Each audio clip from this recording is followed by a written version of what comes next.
Discover the natural power of ashwagandha, an ancient herb known for its healing properties. For over 3,000 years, ashwagandha has been trusted to reduce stress, increase energy, and improve focus. Our ashwagandha is carefully grown, harvested, and processed to retain its maximum potency. Each root is hand-picked and dried, then ground into a pure organic powder, ensuring the highest quality. Simply mix 1 teaspoon into your favorite beverage or take it in capsule form as prescribed by a healthcare professional. Whether you're looking to balance your stress levels, boost your immune system, or enhance mental clarity, ashwagandha offers a natural solution. Experience the benefits of ancient wisdom backed by modern science. Trust nature. Trust ashwagandha. Go get this product at blackhotfirenetwork.com at the Sports and Nutrition Store. Good afternoon, family. Hope you guys are doing amazing today, and welcome to another episode of the Africa Today Show.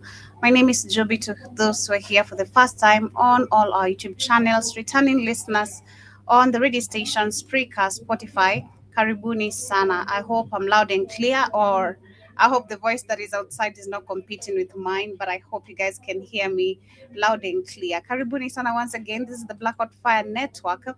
And of course, we're going to be picking it up from where we left it last week as we look at what has been happening during the weekend, during the last 2 days of me not being here. But of course, we're going to be picking it up from there. Before we get started with the updates of what is happening in Iran, Israel, in America, how this is actually affecting the economy of America, literally how this might go or how it might not go to other countries.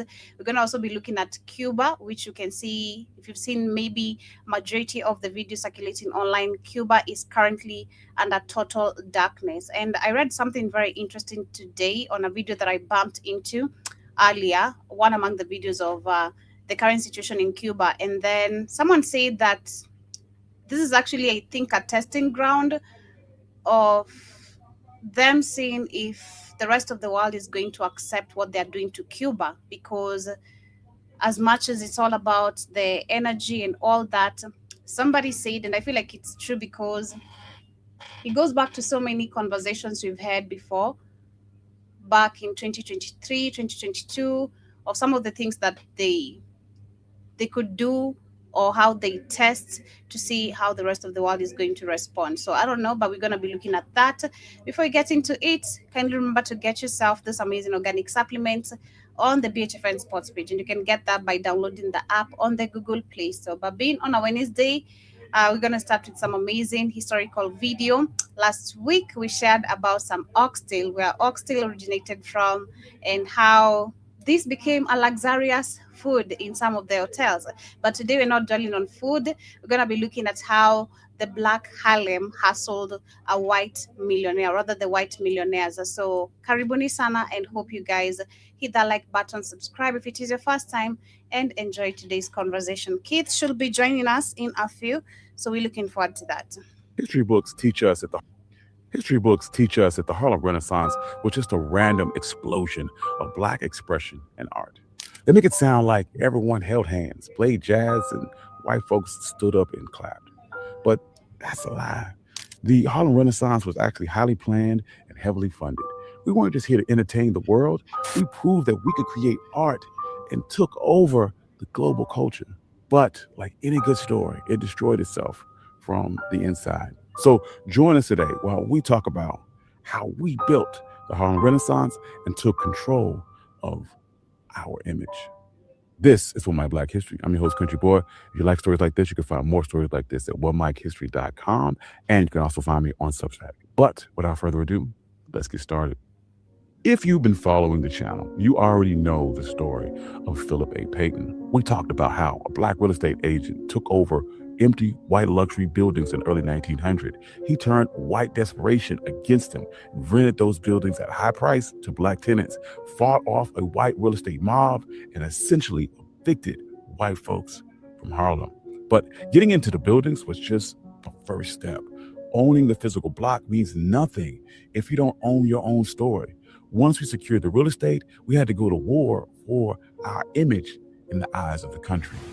See, by the early 1900s, the American establishment looked at black people as dangerous but highly profitable. In 1915, Woodrow Wilson screened The Birth of a Nation, The White House. It wasn't just a movie, it was the first blockbuster in American history. It praised the Ku Klux Klan. It pushed the old Negro stereotype to the world. This lie that black people were uneducated, less than human, and incapable of building a civilization. It wasn't just insulting, it was a weapon. If the government convinced the white public that black folks were less than human, they could easily justify Jim Crow, lynchings, and shutting them out of the American economy completely without guilt. But things were starting to change during the Red Summer. Okay, let me reshare my screen again as we continue. Karibu Keith, how are you doing? I'm good, Shelby. How are you doing?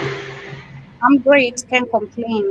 Can't complain at all. I just want to share a little bit of this history before we get into what is happening with Iran and all that. So kindly allow me. It started it, but I'm going to restart it again. History books teach us that the Harlem Renaissance was just a random explosion of black expression and art.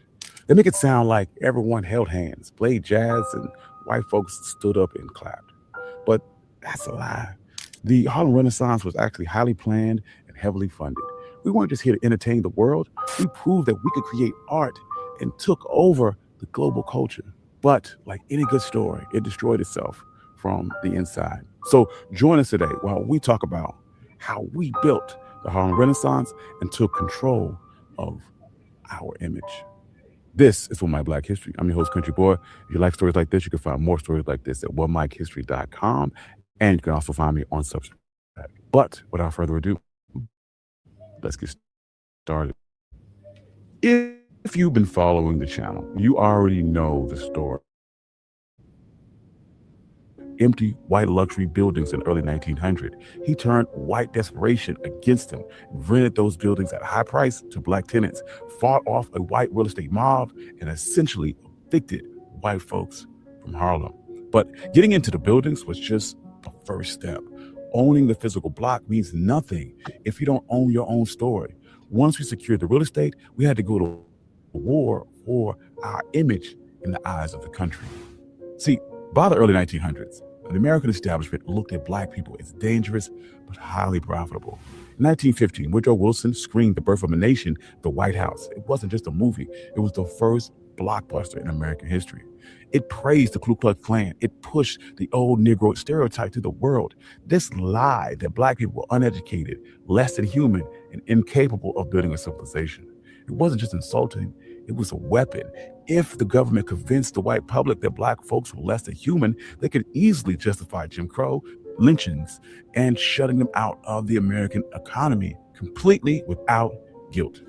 But things were starting to change during the Red Summer of 1919. Over 350,000 black soldiers returned from fighting in World War I. They had bled for democracy overseas, learned how to use weapons, and absolutely refused to accept white terrorism at home. When white mobs attacked black neighborhoods in over 36 cities, black veterans didn't turn the other cheek. They barricaded their street, they posted snipers on the roof, and they fired back. Jamaican-born poet Claude McKay captured this exact fighting spirit in his legendary poem, If We Must Die, writing that, like men, we will face the murderous, cowardly pack. Pressed against the wall, dying, we must fight back. The old Negro died in the streets of Chicago and Washington, D.C. We had this militant energy, but black leaders knew that the courtrooms and politicians were completely rigged against us. To change our image in the eyes of the world, we couldn't just use bullets. We needed a new weapon to destroy this stereotype from the inside out. That weapon was undeniable black genius. Enter Alan Locke and Charles S. Johnson. History would tell you that they're just scholars, but in reality, they were masterminds behind the Harlem Renaissance. Their strategy was very simple. They were going to use high culture, books, fine art, theater to force the white establishment to recognize black genius. In 1920, high art was the ultimate test for human civilization. If we could prove that we were equals on the canvas, the excuses of Jim Crow would fall apart. They would execute this plan March 21st, 1924, at the Civic Club dinner in Manhattan. Johnson invited the most powerful white publishers to New York, the heads of Harper and Brothers, Macmillan, the editor of the Survey Graphic magazine, pretending to celebrate a new book release by Jesse Fawcett. But it was a trap. Once the doors closed, the white publishers sat down to eat. Johnson and Locke unleashed a carefully chosen lineup of black literary genius. They trapped the white gatekeepers in a room and bombarded them with black excellence. The publishers were shocked by the talent. Paul Kellogg, the editor of the Survey Graphic, was so overwhelmed that he dedicated an entire upcoming issue exclusively to the black writers of Harlem. That single issue broke all of the magazine's sales records. Locke quickly expanded into the battle plan for the entire movement, a massive book that he called The New Negro. Writers like Zora Neale Thurston, Connie Cullen, Janae Toon, they were the new writers of a generation. Toon's book Kane bent the rules of what black literature could be. They wrote masterpieces that forced the white mainstream to swallow the unfiltered truth about black life. Pause it for a We second. put Just our pause it. If you guys know some, Zora Neale Hurston wrote the masterpiece. Damn, I can't remember the book in my mind right now. The proof that showed that Egypt and Nubia was black. You know, I gotta look up whatever that book is called. I did in the show like about 10 years ago. I can't remember the name of the book right now, but I'll tell you later. Go ahead. excellence on display and made the white literary world pay top dollar to read it. While writers were conquering the publishing house, musicians were quietly taking over the global economy. White city dwellers didn't just come to Harlem to read books, they flooded the district every single night to go slumming. Thousands of white tourists travel uptown to Do me a hear favor, Joe. Do me a brand favor. Do me a new favor. Pause it again. electrifying sound. Pause it. Pause Yes. again. I gotta remember the name of that book. Say what was the say ask Google, say what was the African book that Zora Neale Hurston wrote? What's the name of that book? Great Ethiopian, something like that. Something about Ethiopian something. What was that African book that that Zora Neale Hurston wrote? Something about the Great Ethiopian, something like that. But I can't, no, That's what's it Zora. called? Zora. Zora. Yeah, Zora. the lady of the show back up in video. Zoe Zoey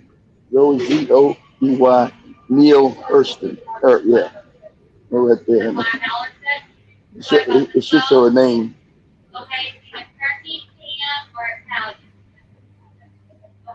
They wrote it down there on it.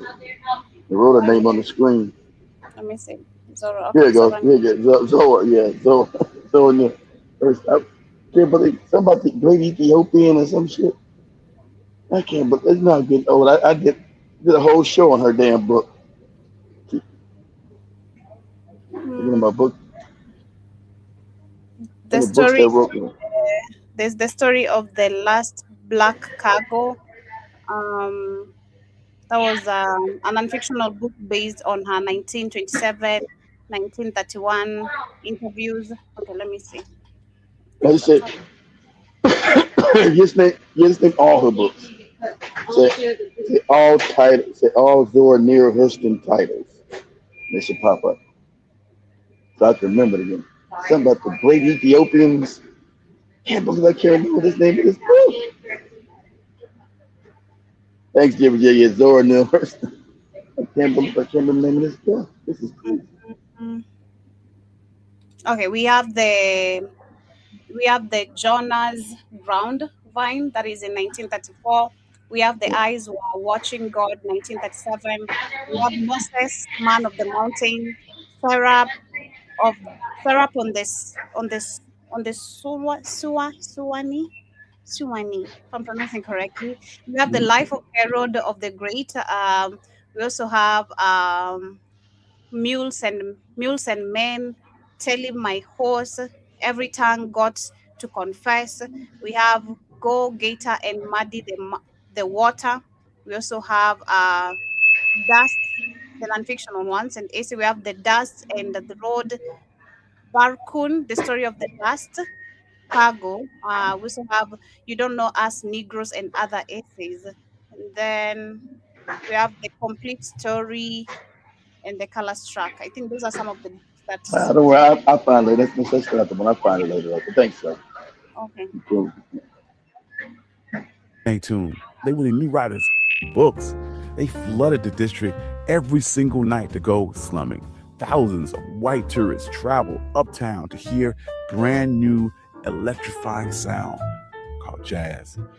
Mob run clubs like the Cotton Club, an establishment that tried its best to keep Jim Crow alive. They enforced a strict white-only policy, forcing black customers out while black performers entertained the white elite. White mob bosses even forced musicians to play in front of a fake jungle backgrounds. They called it jungle music. They thought that they were keeping black folks in our place. But band leaders like Duke Ellington orchestrated a bit of a trap. Duke Ellington knew that the mobsters had deep pockets, so he used their money to fund and train a massive orchestra. He took that insulting jungle music and arranged it with complex precision. More importantly, though, in 1927, Duke Ellington negotiated a live nationwide radio broadcast, wire to wire, from the Cotton Club. He bypassed the racist bouncers entirely. He beamed black brilliance straight out of the club into the living rooms of millions of white households across the country, using more than 50 local radio stations coast to coast. Jazz was the rhythm of black power. By dominating the music industry, black creators dictated the global definition of what was cool. The money wasn't just staying with the white club owners. Underground, Harlem ran its own hidden economy. Black residents threw rent parties, charging white tourists, locals admissions for live piano music and bootleg liquor to keep their massive apartments funded. And musicians, just like Duke Ellington, would play at these parties. You couldn't convince the world that a group of people were inferior when the same people were actively writing the soundtrack of a global musical movement. While we were winning a cultural war, every revolution has a breaking point, and a bit of a civil war broke out over the master plan of the Harlem Renaissance. The conflict came down to one question: what are we making art for? Older leaders like W.E.B. Du Bois and the NAACP were pushing respectability politics. Du Bois openly stated that all black art must be strict propaganda to uplift black folks. He wanted to show the establishment that we could wear tailored suits and speak perfectly and act just like them. He wanted the art to be perfect and safe and easy for white liberals to swallow. But the younger generation, they hated this. Langston Hughes and Wallace Thurman and Aaron Douglas refused to play this respectability politics game. In 1926, they pulled together their own money to establish a bold, radical magazine. Yeah, they called him a bootlick. It used to be bootlicks. Go ahead, Joe. Rich elites about polite tea parties. They weaponized the gritty, unfiltered truth of the Harlem streets. Fire featured stories about street hustlers and blues singers and sex workers. Wallace Thurman wrote a novel called The Black of the Berry and openly called out the hypocrisy of colorism within the black community itself. Langston Hughes dropped the ultimate statement, writing that younger artists would express their dark-skinned selves without fear or shame. If white folks liked it, great. If they didn't, that didn't matter. Pause it. And understand it with us, that's why we're different than any other black group on the planet. We embraced our blackness, where everybody wants to be light and white and bright. The black Americans said, fuck that. We're black, we're Africans. That's why we're the only ethnic group that called ourselves black. And we're proud of it. Everybody, oh, I'm not black. I'm a Yoruba. I'm this. I'm this. They don't understand why we did this for racial identity against white oppression and white savagery. And everything white was supposed to be right, bright, right, and great. So we took that. So, that's why we've always been the main people to go against white oppression. God, why you guys call yourself black? What's the thing? Why you call yourself a tribe? Motherfucker, we create the tribe. The tribe is black. You have a problem with blackness. We don't. We've embraced our blackness. That's why it's called black culture. Not Yoruba, not Igbo, not black culture. That's what dominates the planet. Because we took our blackness, was never unapologetically black. Well, everybody, white people try to shame you for being what we are, black. But go ahead, Joby. It's terrifying. They hated it. Du Bois despised the magazine. The mainstream black press literally wrote that fire should be tossed into a fireplace. But the younger generation did not care. They were building their own unfiltered reflection of black excellence, refusing to let white comfort dictate their reality. However, this war for respectability wasn't the biggest threat. The actual villain was funding. Revolutions require a massive amount of money. In the 1920s, major publishing houses and art galleries and grant foundations were completely controlled by white wealthy donors. If black artists wanted to mass produce their work in art, they needed white money. But that money came with a trap. White wealthy donors didn't want to fund modern intellectual art. They were obsessed with the idea that it was primitive. They wanted art that felt exotic, tribal, wild. Charlotte Osgood Mason was an incredibly wealthy donor who literally demanded that black artists call her godmother. She sat on a literal throne in Park Avenue apartment and put Langston Hughes on a $150 allowance. But the moment Hughes wrote about real working class struggles of black Americans instead of playing into her weird African drumbeat fantasies, she cut off the funding. Some artists changed their work to keep the lights on, but the true artistry was figuring out. So the white lady wanted to be his benefactor when he wasn't talking about black people being in some damn jungle butt naked beating on drums. She said, "Oh hell no, nigga, no more money for you." She cut his ass off. When black people sophisticated, were smart, were educated. Nah, if you don't do the tribal thing, you'll become what I want. I had to cut your ass off. Zoro Nicholson secured a massive $200 a month contract from Mason. It was a staggering sum in 1920. That translates to $3,500 a month in pure cash to just travel and write. Mason demanded strict ownership over Thurston's work and wanted her to find primitive stories. Thurston played into this game flawlessly. She smiled. She cashed the massive checks, and you used that donor's money to travel deep into the rural South and to the Caribbean.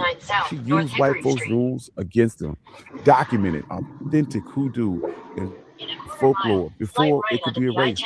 And later she wrote, "The eyes, they're watching God." She used the establishment's arrogance and deep pockets to fund her own black research. So what happened? Well, the stock market crashed in 1929 and the Great Depression hit. Great Depression. Now, pause. Now, what you say now? What you know? The same people the same relatives of the motherfuckers that destroying the world now create that Great Depression globally. But you about to go through a worse depression now when the whole shit collapsed, right? Because we know Iran is fucking with the dollar, and we're talking about the global world, not a depression like our families went through 100 years ago. We talking about global collapse, even worse than this. Go ahead, Joby. Publishing house contracts, they vanished, and the Harlem Renaissance lost its financial engine. Critics love to look back and say that the Harlem Renaissance failed because they relied too much on white approval and didn't actually solve any black issues. But that completely misses the point. The Harlem Renaissance proved that we couldn't wait for the system to validate us, that while fighting internal civil wars and dodging the traps of white money, these creators built their own table of black art, black music. They used this raw reality of black life and turned it into high art and made it the most valuable cultural product in America. They permanently broke this old Negro myth and replaced it with black cultural excellence that still has pop culture by the throat, even today. Thank you. Yeah, great history, but sad to say that the same oppression still affects Black people till to date. I mean, in different ways. Of course. Creation, you try to create something of your own independently without accepting their own support. Problem, you know, it's a very, very big problem. But shout out to everyone with us on the chat. Shout out to UK Williams, Jabba. Hope you're doing amazing. Hope you guys are enjoying your lunch. I bet it's lunchtime for majority of you. I see Jiba and K Williams talking about lunch. And you had a question about if we have grilled cheese. Here we do. Grilled cheese sandwich. Yes, we do. Yes, we do have that in Kenya. And yeah, shout out to Ta. Yeah, and to those who are just joining right now. So as we get into the grilled cheese sounds, yeah, but ain't you a little too old to be eating grilled cheese sandwiches? Does it have an age limit? Shit. I knew Joe was gonna say something. Yeah. Does that have an age limit? Like, please, eat what you like. It's you know, the food pig, you know, you do your shit. I knew you were gonna say something. Do you? But as we get into the Iran, Israel, America whole issue, of course, I'm gonna start with a bunch of videos. So I've seen this first video which is showing how Israelites are, the Israeli people, I mean, in general, the citizens are running away from the country because of the threats Iran has made, not just only to Israel, but also to America. And I thought they were chosen people. I thought that was their land. Why are they running? Let me show you what the media is hiding from you now, and I fucking love it. Trying to get on a boat. They can't get on the airplane. The airport been blown up. It's rather fitting they came on a boat, and now since the airport's here, they got to leave on boats. This is what Tel Aviv, Bet Shemesh, Arad, Dimona, this is what most of Israel is going to start looking like. The Israelis are this, and they're scared shitless, and rightfully so. This is Iran executing asymmetrical warfare at its finest. So what do you think? Is this a trend that you guys expect to keep saying? 2 minutes ago, Iranian missiles hit Dimona again. The same facility. The same target that Iran struck days. Shout out to my Chinese AI guy. I've confirmed it's an AI. So thank you. You had to confirm. You couldn't tell that was an AI. Nah, I told you I couldn't believe this was an AI. Like what? Days ago, while the Israeli government went silent about what was hit and what was damaged and what was released into the air above the Negev desert. The silence that followed the first Dimona strike has not ended. The damage assessment from the first strike has not been shared with the Israeli public. The communities surrounding Dimona have still not been told what the first strike did to the infrastructure inside that perimeter. And while that silence was still in place, while the government was still managing what to say and what not to say about the first strike, Iranian missiles hit Dimona a second time. This is not escalation in the conventional sense of the word. This is Iran telling Israel and the world that the first strike was not a one-time demonstration. It was the opening of a sustained campaign against the most sensitive nuclear infrastructure in the Middle East. And the second strike arriving while the damage from the first is still being hidden from the Israeli public is the most deliberate and most calculated signal Iran has sent in this entire conflict. It is saying, we know what we hit, we know what state it is in, we know more about what is happening inside that perimeter right now than the Israeli civilians living downwind of it. And we are hitting it, again. In the next few minutes, I will show you exactly what the second Dimona strike means, why the timing relative to the ongoing damage concealment from the first strike is not accidental, what the cumulative effect of two strikes on the same nuclear facility produces in terms of structural and radiological risk, and what a government that is now hiding the damage from two consecutive strikes on its nuclear infrastructure means for the millions of Israelis who have not been told what is burning inside Dimona right now. Before we get into it, thanks for watching. Your support is what keeps this going, and I genuinely appreciate every one of you here. Make sure you are subscribed and like the video so more people can follow this. Now let's get into it. To understand why the second Dimona strike is more significant than the first, you need to understand what the first strike Let's get left into it, behind, Chinese and AI. why the government's silence about that Talking damage like, is the context that makes everything you're about from the northeast part of the United States. Got a Chinese guy with a northeast accent of the United States. the second strike And Joby don't know how to AI. on its own. The first Dimona strike produced a damage pattern that Israeli defense authorities assessed in real time. Joby, They know which structures Joby inside ain't the never perimeter met no Chinese man that talk like him. Man, I don't can't even, on the ground here. I can't even differentiate these people: Chinese, Japanese, Philippines, and all that. So I'm sorry for me not even being able to Yeah, understand this. but you never heard him talk like this. I don't pay attention, being honest. Shit. Oh, They know the operational status of each component of the facility following the first strike. They know whether the reactor infrastructure, the reprocessing facilities, or the weapons-related storage and assembly areas sustained direct hits or peripheral damage from the first salvo. They know what the current radiological status of the facility is. They know whether there are active containment concerns following the first strike that have not been resolved.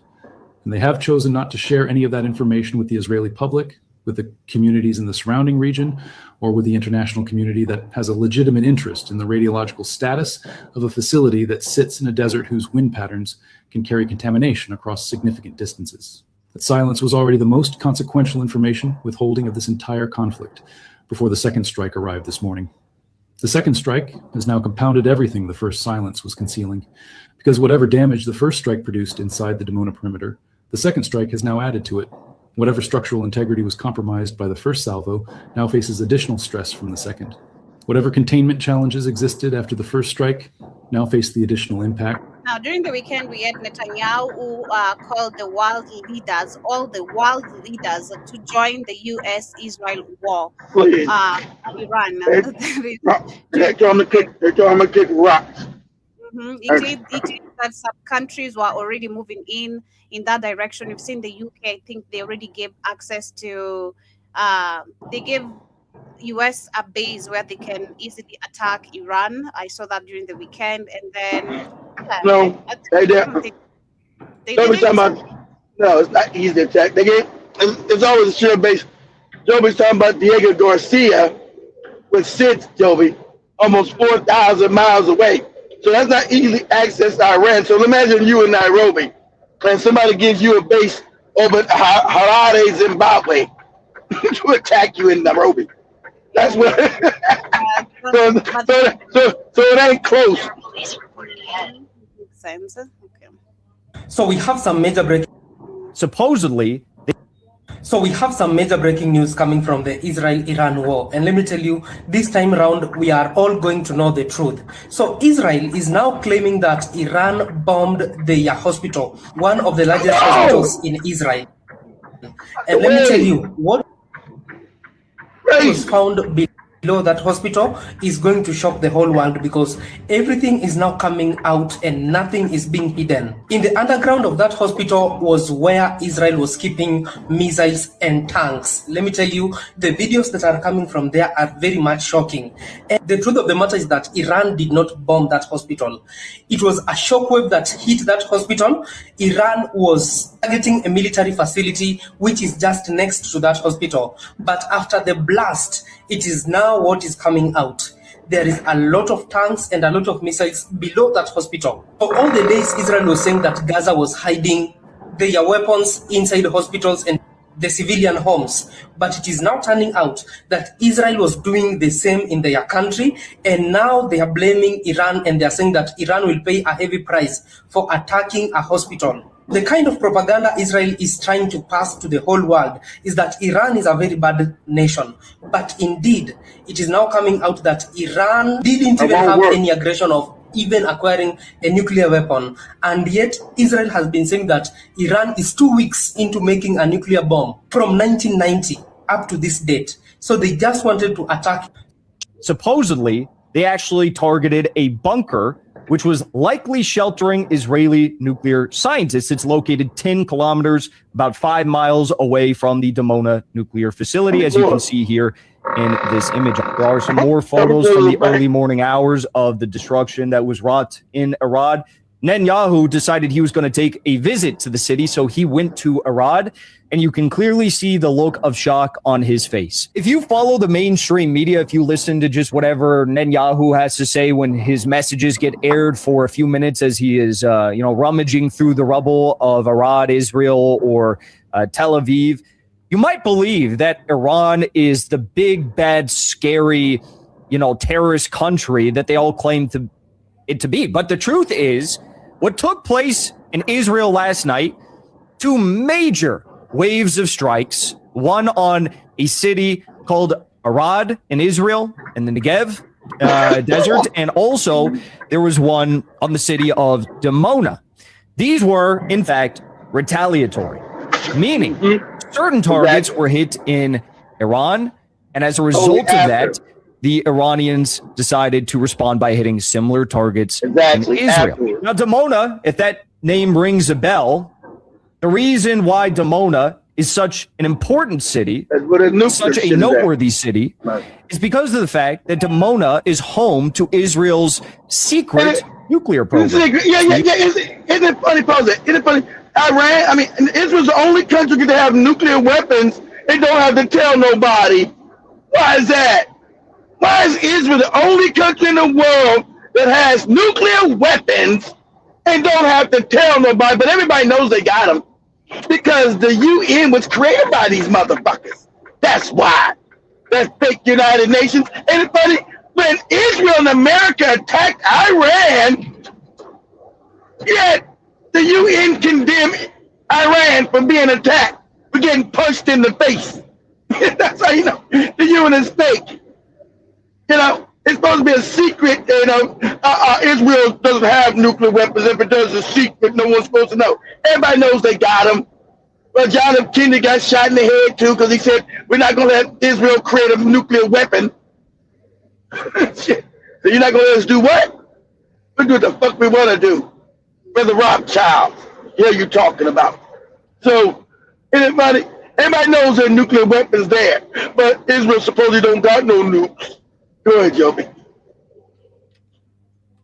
Muted? What are you talking about? Your audio has an issue? I didn't touch my audio. Is it better? I think it's because the stream glitched out for a second. Is it better? Test. It's okay. What do you guys are tripping. The audio is fine. Just reload. Okay. The reason why Dimona is so important and noteworthy is because of the fact that that is where Israel's secret nuclear program is located. Mm-hmm. Okay, so we're going to talk about all of this. We're going to get into some of the images and videos that came out from these strikes on Dimona and Arad. But first, I want to show you this right here. This is a video of Trump administration official saying that bombing Iran's nuclear power plants is not off the table. Take a listen. And the reason I'm asking you is when the president says he's going to bomb energy infrastructure, civilian energy infrastructure, is he going to bomb a nuclear power plant, or is that off the table? Well, I would never take anything off the table for the president, certainly not on national television. However, there are larger plants. There's one outside of Tehran. There are others outside of other cities. Them white savages talking that fuck shit right there. Iran said, if you hit any of our electric power plants, it's going to be lights out. Israel, lights out. They're not going to exist. And all your fake puppet states you got here, all these fake puppet kingdoms, that's how Iran said it too. All these fake puppet kingdoms you got around us, they're going to cease to exist. That's why they didn't hit him. That was a week ago. That was an ultimatum last Friday. If you don't do it, we're going to hit all your electricity and this is all civilian stuff. Then do it, man. This destroys your civilization. Oh, I said, okay. You hit it. We're going to wipe Israel off the map. And all your puppet kingdoms, UAE, Bahrain, Qatar, Oman, Saudi Arabia, we're going to wipe their ass out. And when we wipe them out, guess what? You're not going to help them. We're going to overthrow their ass. And that's known because they're all puppet kingdoms, all fake. They said, we're going to overthrow their ass. And guess what? Ain't no bombs been dropped on no Iranian electricity sites. Because that's real. Everybody knows that's real. That's real. Drop the motherfuckers. Your puppet kingdoms, they're gone. They're gone. And once I blow up all them oil wells, the people will rise and they will kill your fucking fake kings. Or your fake king of Saudi Arabia, the House of Saud, and all these fake kingdoms that you made after the Ottoman Empire fell. They're gone. And you know they're telling you the truth. That's why you didn't do shit. Iran told you your puppet kingdoms, I love the way they said it too, your puppet kingdoms will be wiped out. And with your puppet kingdoms being wiped out, there goes your fake US dollar. Your dollar collapsed, and then you won't have any money to support the mission. That's what we're going to talk about right now. Right? We're going to talk about right now. If you guys ever read, the Treasury put out a report, I told you this happened, saying America is insolvent. We're fucking broke. We're broke. We're a bum-ass country. Nobody wants to buy our debt. We are insolvent. Okay? So Iran knows that. President keep talking that shit. We'll bankrupt your ass. You're already insolvent, America. You don't have the money to wage no war on nobody. You won't be able to pay nobody. You're insolvent. They close down the Strait of Hormuz. Gas goes up. It's hurting the rest of the world, but let them come after your stupid ass. And they've already said we're going to cut the wires, all the communication cables that go in. If you guys know, most of communication is not in satellites. It's under the water. They lay down broadband underwater. And one of the main broadband areas is in the Gulf, the Persian Gulf. Iran said we're gonna cut off, we're gonna fuck all that up. We're gonna fuck it all up. There won't be no Google, there won't be no Facebook, none of that shit over here. We're gonna fuck it all up. We're gonna fuck up your economy. And the white man's like, yeah. So Iran said, I wish you would blow up that. He's talking about shit. We're not gonna take nothing off the table, talking all that goofy shit. Go ahead, bomb it. Whole world goes into Mad Max zone, baby. For real. Whole world goes into Mad Max. And that's not me being hyperbolic. That's fucking for real. It was say, like Iran said, yeah, it's gonna get dark, but it's better to come out on the other side without these savages in control. These Epstein people, they call them. These Epstein people eating babies, fucking them. You got Epstein people ruling the world. And it'd probably better just destroy the whole fucking system. Yeah, everybody hurt. You get close to your family, you'll starve, people will die. They know that's right. Because you're going to instant Mad Max zone. Go ahead, so let me talk. Go ahead. Fired thermal powered. I think the important point here is to understand the IRGC, a declared terrorist organization, not only by us, but a number of European countries, controls a huge swath of Iran's critical infrastructure, their economy, and certainly many of their governing institutions. And so to the extent we're degrading. And the sad fact, the European, like I said, his time was up. He's weak. So you got no France, England, like they could 100 years ago go knock your head, take over your shit. Germany, they're weak. And they don't got the numbers to fight no real war. Have Joby put this up one more time. She showed it earlier. Put up Joby, say NATO gets kicked out of Iraq. You want to say NATO is kicked out of Iraq. What the hell was NATO doing in Iraq? That's supposed to be America. What are all these European people doing in fucking Iraq? Oh, stealing oil. Remember, it's been 500 years of white people robbing, stealing, raping. And this time it's just coming to an end. They're weak. They ain't got about all these countries. The French army?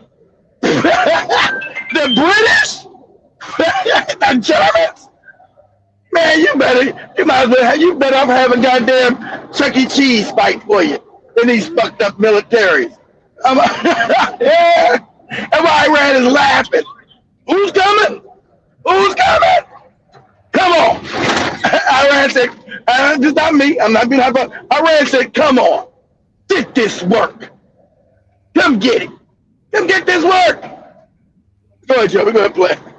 This huge breaking news coming in. The U.S. and NATO forces are pulling out fast from Iraq, leaving behind their weapons and equipment. U.S. and NATO forces have reportedly fully evacuated Victoria Base in Baghdad after coming under... You know what? NATO get involved. Most of boys didn't even know NATO was in Iraq already. Iran doesn't look at NATO involved. The white man's military. NATO! They go NATO getting fucked up. Getting kicked out of Iraq for good. Right? The Americans with NATO, that means NATO, North Atlantic Treaty Organization, which is Britain, France, Germany, all them group of European countries. I don't know all the fucking countries. Right? All them group of Europeans are all getting kicked out of Iraq and begged not to be murdered. Can you please give us a 24-hour ceasefire so we can leave? Then you won't kill us? He said, yeah, but you better not bring your punk ass back. Right? So we know that those Iraqi militias are sponsored by Iran. Those are their folks. So Iran pushed the motherfucking Americans out of Iraq. The Americans and the fucking Europeans. What about we got NATO? They're having NATO come down. NATO just got fucked up right there. What are you talking about, NATO? I already told you, white power is coming to an end. Their days are numbered. And they especially don't got the numbers to do shit. Birth rates all fucked up. Every battlefield you come to, you're going to get knocked in the mouth. And you're going to lose more people, and you don't got no babies to replace the motherfuckers that died. So ain't going to be no invasion, no Africa, and Greek colonized Africa, and all this other. That's over. Them days of glory, that's 100 years ago. Them days is gone. You coming in, knocking people in the head, being a savage. And that's what white people have to deal with. Their minds are going crazy. You being a savage, that's not going to work anymore. Right? You don't got the numbers. You don't get knocked in the motherfucking mouth. So this is what happened. NATO and them got kicked out. So you mean Iraq is going to be able to have its own oil back again after almost 30 years of you stealing their shit? Making white people rich? Iraq's going to actually have access to its own oil again? They don't like that. So what? You don't got the numbers to fight it. Go to play it. Sustained attacks from pro-Iran militias. Once a massive hub housing up to 46,000 personnel, the base functioned like a self-contained city and stood as one of America's largest overseas military bases. And as pressure intensified, coalition advisors also pulled out from operational command and support camps across Iraq, with many relocating to nearby Jordan. What makes this even more dramatic are claims from local sources that on their way out, U.S. forces detonated light and medium-sized equipment before officially announcing their withdrawal. If confirmed, this marks a significant shift in the region. Not just a tactical move, but a symbolic one. And the main thing is, this isn't happening in isolation. Iraq has increasingly become a front line in the wider US-Iran conflict. Iran-backed militias in Iraq have been launching repeated drone and missile attacks on US bases in response to American operations against Iran. After years of presence, America may now be stepping back under fire, raising serious questions about stability, influence, and what comes next in Iraq. They might be stepping back. No, they got kicked out. Stepping back. They got forced out. NATO has been... Breaking news coming out of Iraq. NATO has announced the end of its presence in Iraq. This may possibly be the end of Western domination in the Middle East. Now let's take the facts according to Western media, and let's break that down. NATO has temporarily withdrawn all personnel from its training and advisory mission in Iraq. They said temporarily. They don't think gonna let them come in. They said temporary. They ain't forced out. Oh, we're white people. It's only temporary. We're gonna regroup and come back and get these stinking Arabs. It's temporary. 2026, relocating them to Europe following intensified regional instability related to the Iran war. While personnel are gone, NATO indicates this is a precautionary measure to ensure safety, with the mission potentially continuing from locations in Europe rather than an immediate permanent closure. Iran has just stated that it wants all Western presence out of the Middle East. It seems like America may be working with Iran to meet the needs and the demands, especially since today the U.S. Treasury has lifted sanctions on Iran and Iranian oil. It's safe to say that a joint effort from Iraq as well as Iran has caused the liberation of Iraq from NATO forces. Now, the key points on the situation: the reason for the withdrawal, the move followed increased security risks and attacks against sites where international forces were located. The mission status: the security advisory mission intended to train Iraqi forces has been suspended on the ground but continues under the coordination of Joint Force Command Naples. Future return: reports suggest a lack of a set timeline for return, making it a suspension of in-country activities rather than a definitive for good departure announcement. It's safe to say NATO has permanently left the building. 3:45 a.m. March 25th. That white people talking crazy. Oh, we only temporarily left. You know, you shot us and killed us and told us to get the fuck out, and we couldn't defend and we ran away. It's only temporary. We're gonna come back again. No, you're not coming back in my motherfucking country again. You don't got the power, you don't got the numbers. But that's white people just say all kind of crazy shit. You motherfuckers supposed to be under us. We run the world. That's the psychopath. They've had power for 500 years. They can't stand. Your time is up. Things work in cycles. They understood that. You know, things work in cycles. Your time is just up. Everything's falling apart for you now, right? Your time is up. You know, so you going into other people's countries, stealing their shit, and subjugating them, talking crazy to them. Them days is over. You just don't got the numbers no more. You don't got the power no more. And you're going crazy. You're writing crazy articles like this. Oh, it's going to be temporary. We're going to control Iraq from back in Europe. What? How you going to control Iraq when you way up in fucking England and France? What are you talking about? It's not crazy as cat shit. So we have some. What is this? Oh, go ahead. What's this? Iran War News right now. According to NBC News, Donald Trump is getting video briefings every day, compiling all of the United States' successes, just essentially videos of the United States bombing targets in Iran every single day. And there's very little detail about what Iran is doing. And there are now concerns that Donald Trump is not getting a... No wonder that's why he's more. I mean, these people got this idiot, this failed nut, right? Instead of having... He's an idiot. They feeding him information how Iran is getting fucked up, but not the other way around.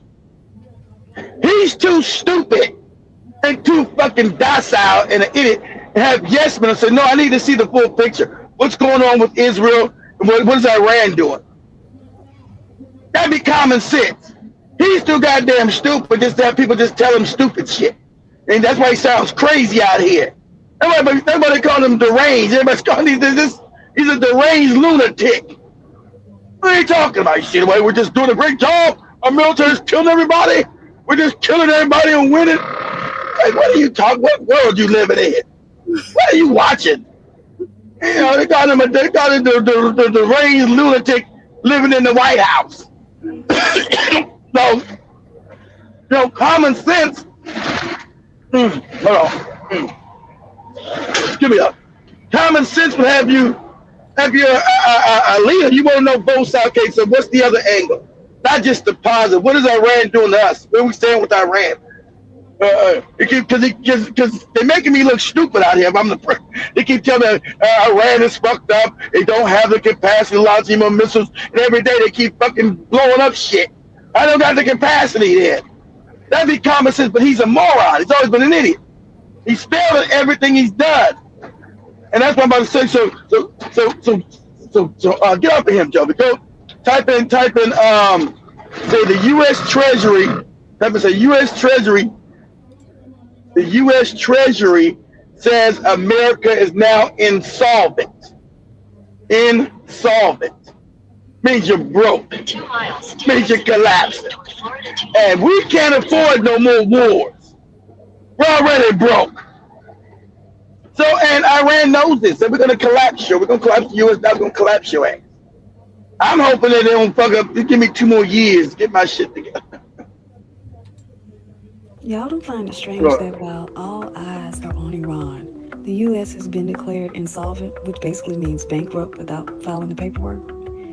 Hey, get up on her, Joe. She got too much. I can't understand. She doing bitch. Got too much music on her shit. God damn. Can't understand what you saying, lady. You ever been without the music more? I turn it down. Because we are a nation of states, but the state of our nation is abysmal. We are insolvent. We have $6 trillion in assets, but $48 trillion in liabilities. To put it plainly, we have $6 to our name, but we owe $48, and that doesn't $48. include the Right. $88 So you that we still need to fund Medicare and Social Security. I was just about to say that. The Social Security is going to be wiped out. I told my friend he's about to get it pretty soon. I said, I know I ain't going to make it to Social Security. I'm 55 fucking years old. I'm not going to make it to Social. They're going to be gone. Okay, we're already insolvent. So all these years I done gave all these people all my motherfucking money, it's going to be gone, wiped out. Because they've been stealing the Social Security money. You don't get no more pensions from your job. And remember, your 401k, if you guys check your 401k, that scam, your 401k is taking a hit right now because of the damn war. All your stocks are based in all these other fake corporations that Iran is blowing the fuck up. So the money you got in the stock market and your 401k is fucking losing money every day.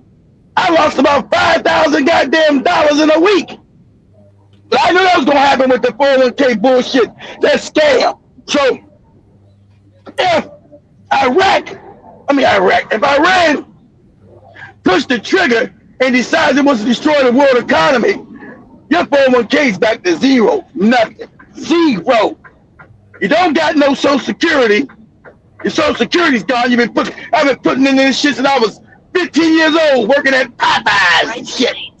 I was 50 years old, cooking goddamn chicken and shit in Popeyes. When they were taking that shit out my damn check.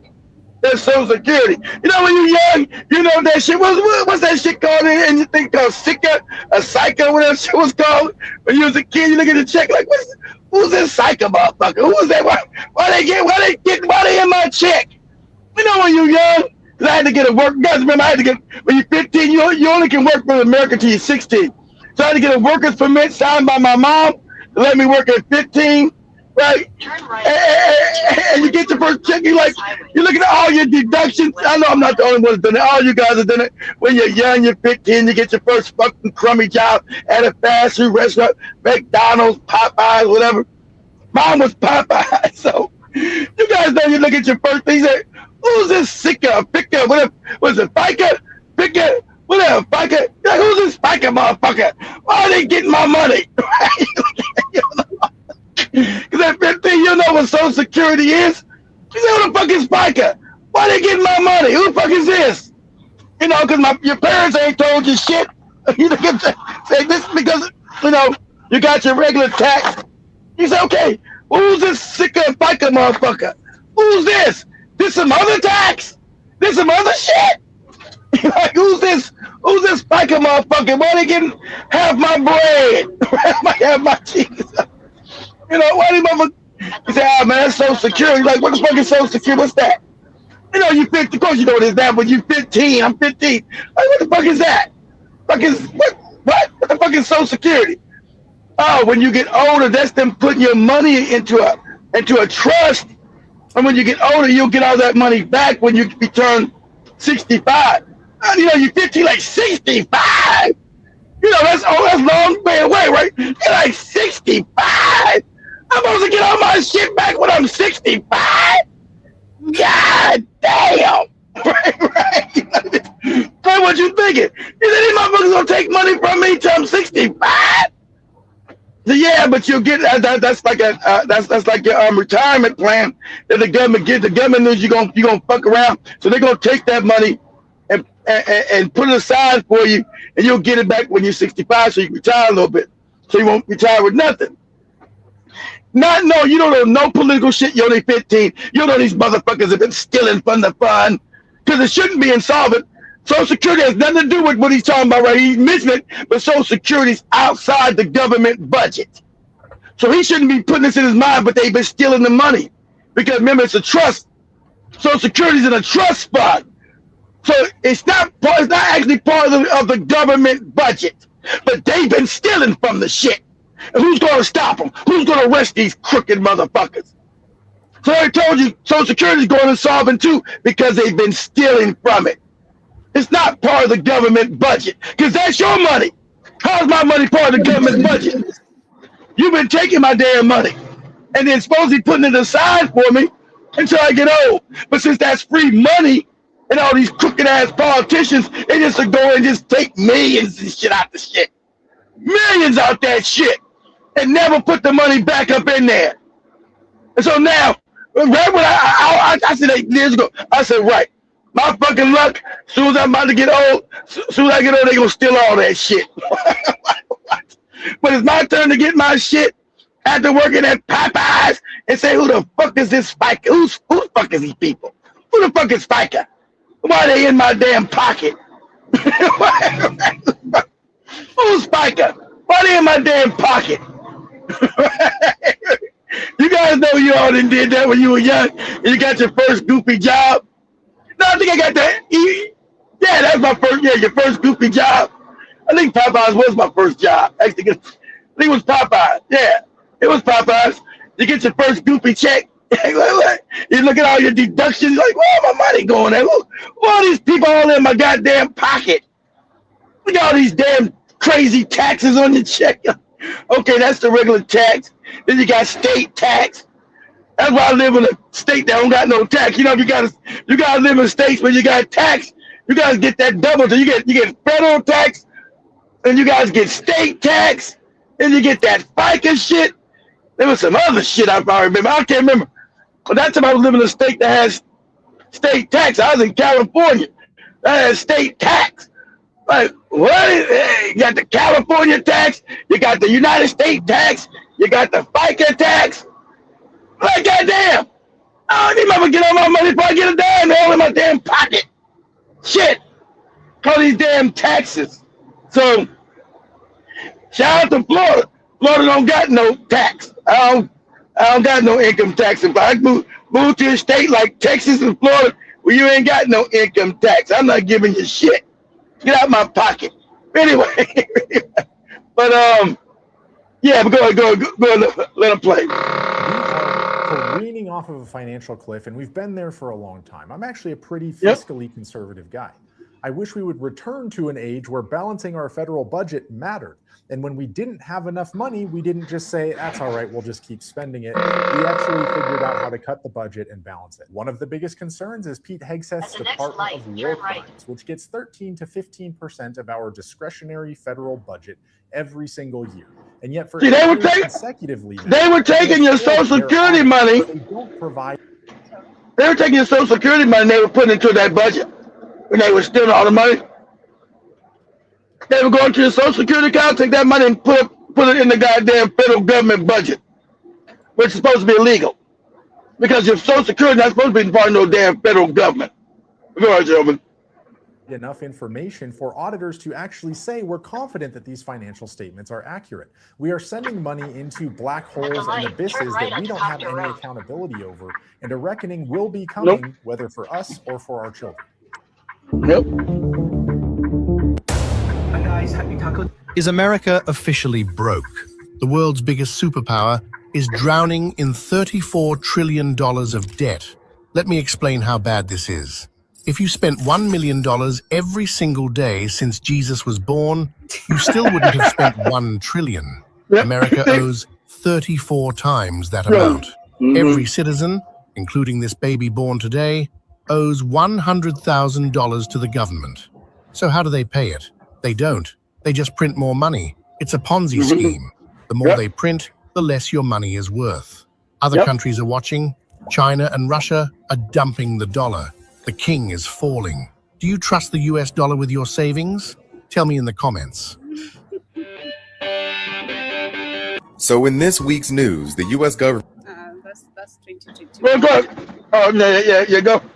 Go to read, say,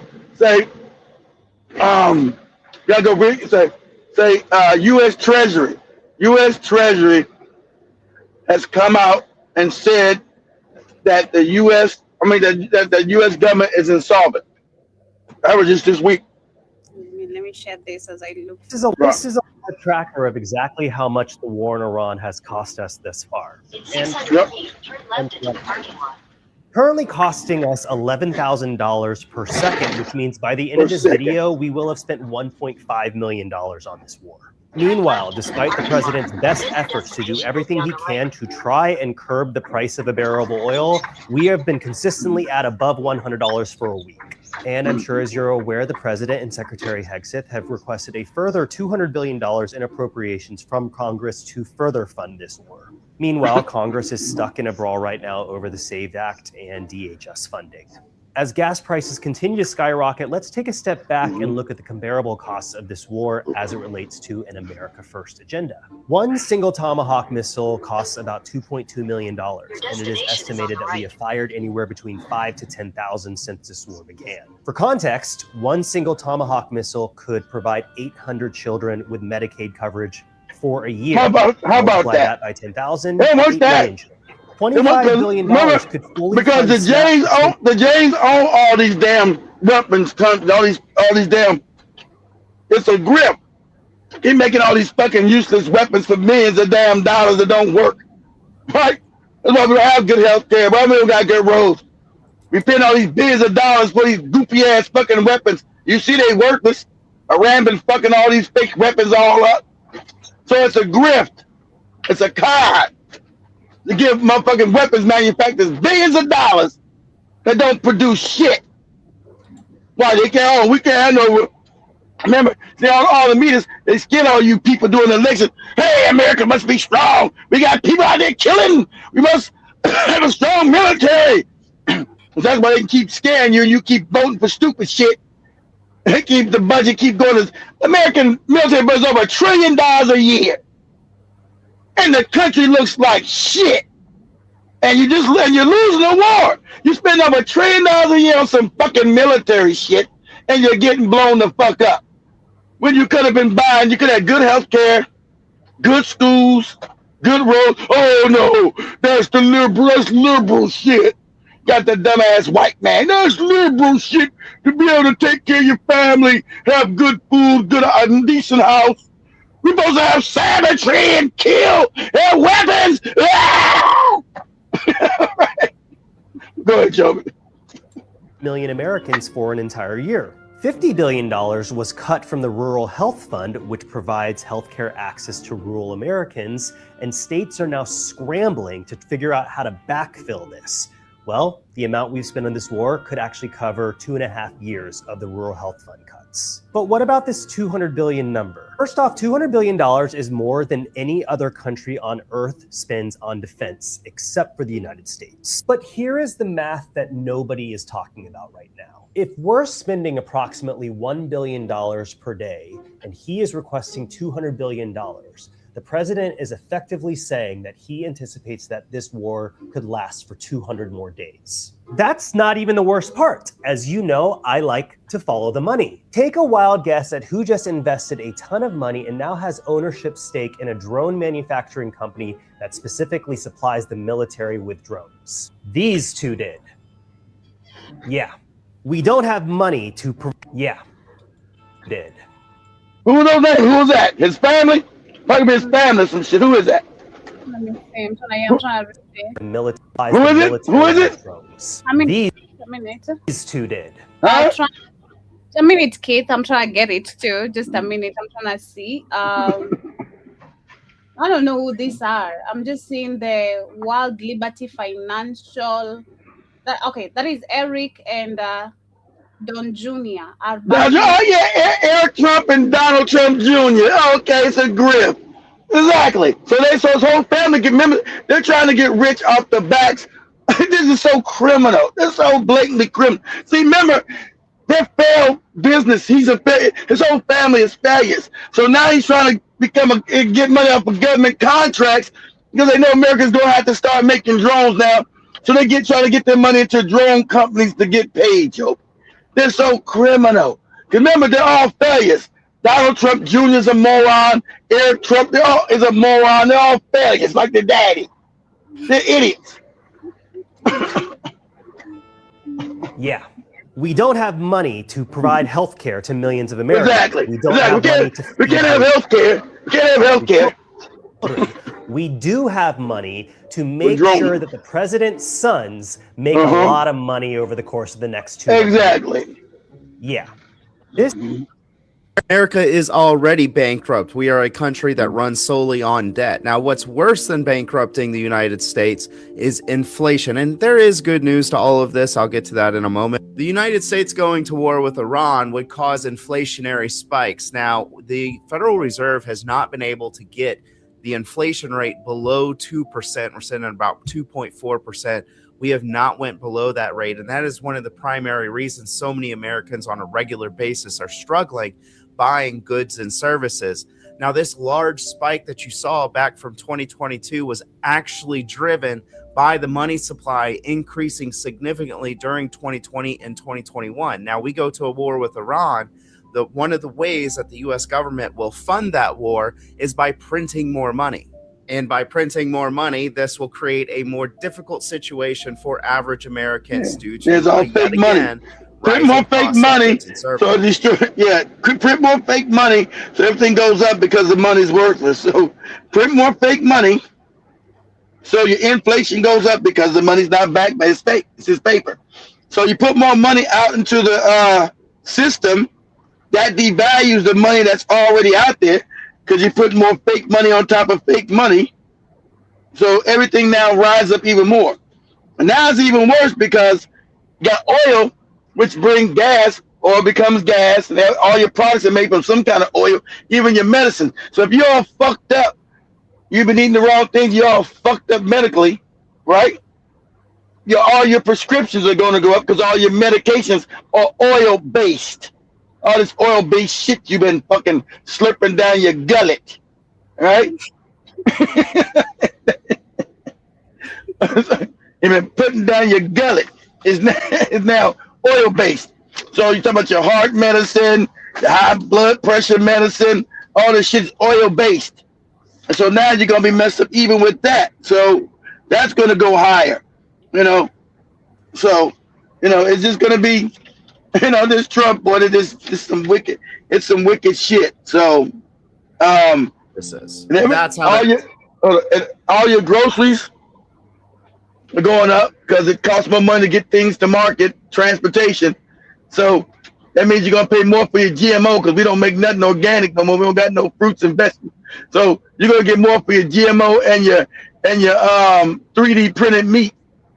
Human meat. Or the bottom, the up and the bottom. So. Situation. That's right. To get your whole joke, you're going to cost you more money to go to McDonald's, get your whole jawbone. Plays out. Man, I saw they want to expand McDonald's in Kenya. I was like, hell no, I'm not touching that shit. I'm not. Historically, with countries going to I was wondering why McDonald's wasn't in Kenya. How the hell is KFC in Kenya, not McDonald's? I find that crazy. We're good. We already see the past does not guarantee the future, but that's the likely scenario. Now, the good news to all of this is in an inflationary environment, assets will go up. Your home value should, in theory, go up, which is not great for first-time home buyers. The stock market should rise. In fact, I pinned up at the top of the video, even though the last month has been very choppy, very rough, I would say, for most retail investors, there has not been a real true breakdown in the stock market. I talk about the different sectors that are looking good, but this whole war with Iran, we have not seen any dramatic decline. We are seeing this chop largely because you have news articles that are talking about peace talks all the way to a full-blown flattening the country. Okay, so there is uncertainty. That uncertainty is creating chop, but we have not seen any major breakdown in the market. The war has made America's economy and debt problems so much worse. This table I have behind me, that's very important. It's a bad sign for all of our debts. All these numbers above 3.5, above 4, some of them touching almost 5.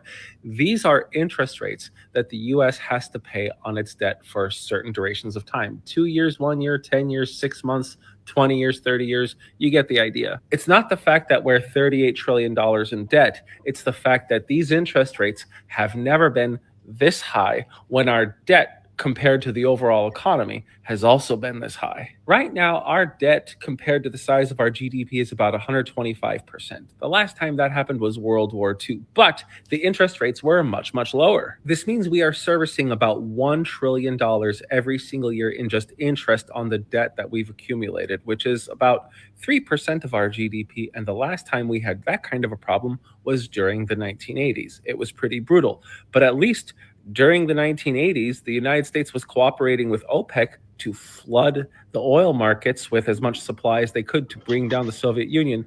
But it looks like the exact opposite is happening. There is a contraction in the oil supply. I understand this dude, this the Geo Hussar. This dude's a moron.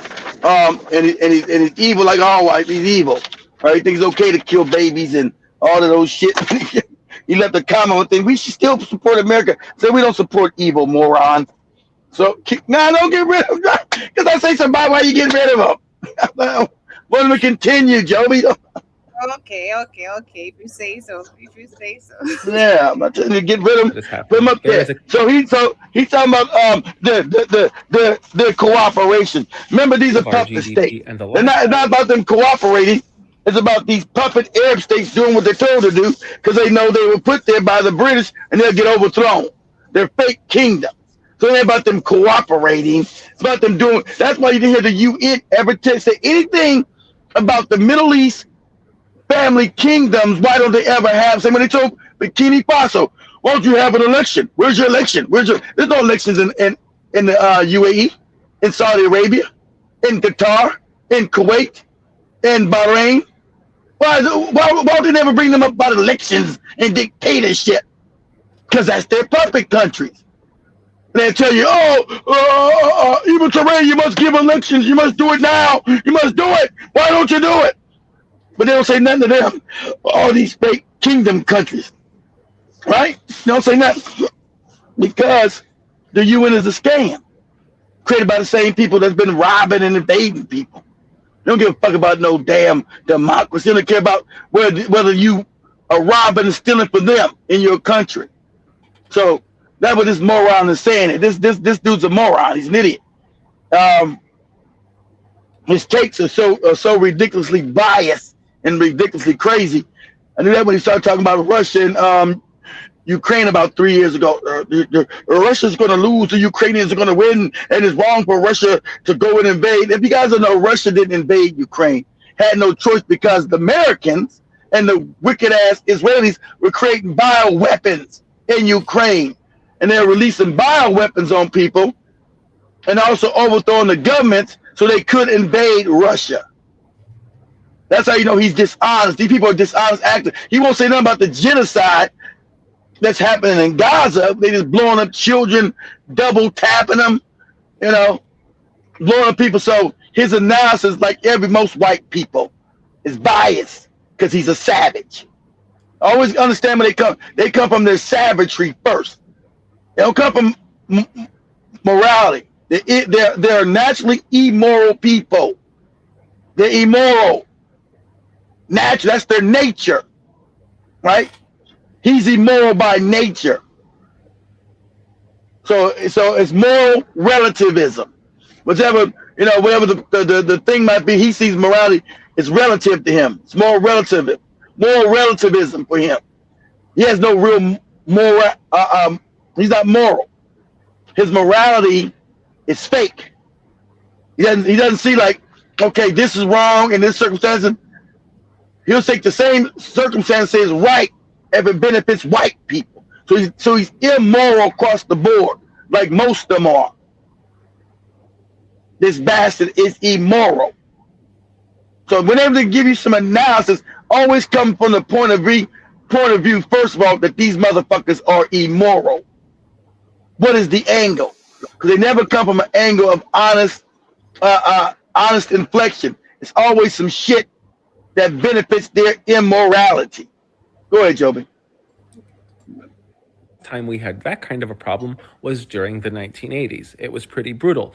But at least during the 1980s, the United States was cooperating with OPEC to flood the oil markets. See, America was cooperating with OPEC. Not that we went over there and took them over and said, you're going to do what you're told to do. We were cooperating with these fake Muslim states, these fake kingdoms. As Iran called them rightly, these fake we were cooperating with the fake kingdoms. See how crazy he talked? They could to bring down the Soviet Union, but it looks like the exact opposite is happening. There is a contraction in the world's oil supply because the United States has gone to war with Iran, and Iran is attacking its other Persian Gulf neighbors. I'm paused. See, I just lied? Iran is attacking its other Persian Gulf neighbors. Not that America has bases in those countries, and America's been launching attacks against Iran. I told you, see, his morality is only relative. It's fake. He's not saying that those bases that were there in Qatar, see, I never even seen with Joe, but I'm just showing you about how they work, how fucked up he is in the head, how morally bankrupt this fucking no good white bastard is, right? So he said Iran is taking its neighbors, not telling you that those surprise attacks came from Abu Dhabi, Dubai, Qatar, Bahrain, Kuwait, Saudi Arabia. What do you think all them bases are there for? That's where they've been launching attacks against Iran. So they're not in it. So if Joby's neighbors are fucking me up, and I'm fighting Joby, I'm supposed to go deal with Joby's neighbors too. If Joby's neighbors are Joby, I'm living around Joby, Joby's using their neighbors to come fuck me up, I got to deal with her neighbors too. But that's not what he's saying. He said, oh, they've attacked their neighbors as if their neighbors were innocent. As if their neighbors have been helped killing innocent women and children in Iran and baby girls in schools. I told you, these motherfuckers, you think these motherfuckers are naturally wicked. He doesn't even think about that. This motherfucker is wicked. Say about the evil who these people are. They're naturally evil. He's trying to say, well, why would they attack them for what? He's literally trying to tell you, why would Iran attack his neighbors for them attacking them? Why would they do that? It's the crazy shit this moron is saying. Go ahead, Joe, let him play. Not only the oil supply, but also the natural gas supply, which is why we are seeing high prices across the energy board, and that will eventually trickle into overall inflation for the United States. Just to drive the point home with how dramatically energy prices, or at least oil prices, have risen, I have the two major benchmarks, West Texas Intermediate and Brent, and you could see over the past 8 months, they went from being a little bit high in the 80s to dropping down below to the 60s, even the low high 50s, and then boom, straight up over $100 a barrel. Adding this high inflation, overall energy supply shocks due to two wars in major regional areas. And I want you to remember, I want you to see, you're looking at a soulless being here. Soulless, just a bundle of sticks. Not like you have a soul, empathy, or any kind of humanity. He just numbers. He just said, yeah, they attacked the neighbors. They ain't care that they just murdered children full of school, a school full of children. He don't give a shit. The numbers, and you're just gonna make that oil price because these are soulless beings, guys. Standing on spiritual. This motherfucker has no soul. He's soulless. He's a soulless entity. That's why they are naturally immoral. And you niggas are laying down with these demons. Got no fucking clue what you're dealing with. Go ahead, Joby. Constantly sink because they are worried. We're even seeing the price of gold fall below $5,000 an ounce. Precious metals in general are dropping right now because people were expecting very generous rate cuts before the war, but now that it's happened, those rate cuts are considered to be null and void. It's not going to happen, or at least that's what they think. So the speculators of gold and other precious metals have left. The question is, where did all of this money go? Usually when there is a major war and big global economic disruptions, people flock to U.S. treasuries as a source of safety, and we usually see these yields Pause it. And that's what you don't see, them flock. See, so this moron is wrong again, because that's why they're not flocking to U.S. treasuries. That's why we're insolvent. Because if they were buying, usually, if you guys know what U.S. Treasury, that's our debt. That's when other people come in and buy our debt, our Treasury bonds. He said people flock. That's when people care about propping up the United States. They want to see this evil empire end now. So ain't nobody come putting their money in those Treasury bonds. I'm gonna send Job a video showing you that, right? So he said, when people things have, so when America goes fucks up, people move their money to America and buys Treasury bonds, but not no more. Not no more. They're not buying no Treasury bonds. That's why the Treasury just told you we are insolvent, moron. They're not buying Treasury bonds. They're not buying that shit. They said, no, we're not buying no more of this U.S. debt. For what? So they can keep killing us? Why would we do that? Go ahead, Joby. So it's kind of rough. And I kind of know where people are parking their money, but I can't say it because that would sound like investment advice. But the very simple solution is if the European coalition plus Japan actually get together to protect tankers in the Strait of Hormuz, then these problems go away. Thanks for watching. You see what he said at the Japan? I thought he was wrong for doing a legal invasion. If the Japanese would go and try to put themselves in harm's way to other people, we could go in and stop the Iranians and kill them and get the oil. No, you can't. Get your punk ass on the boat and you go over there and try to get the oil. You do it. He said, if Japan goes in there and tries to get the oil, maybe we can. Then we will unleash the markets of oil. You go do it. You take your punk ass up in there, go do it. Since you want Japan, but Japan didn't start the war. Other countries didn't start this war. America did. It's about we can get the oil if other countries don't do. How other countries gonna do that if Iran said we're gonna blow your fucking ass up?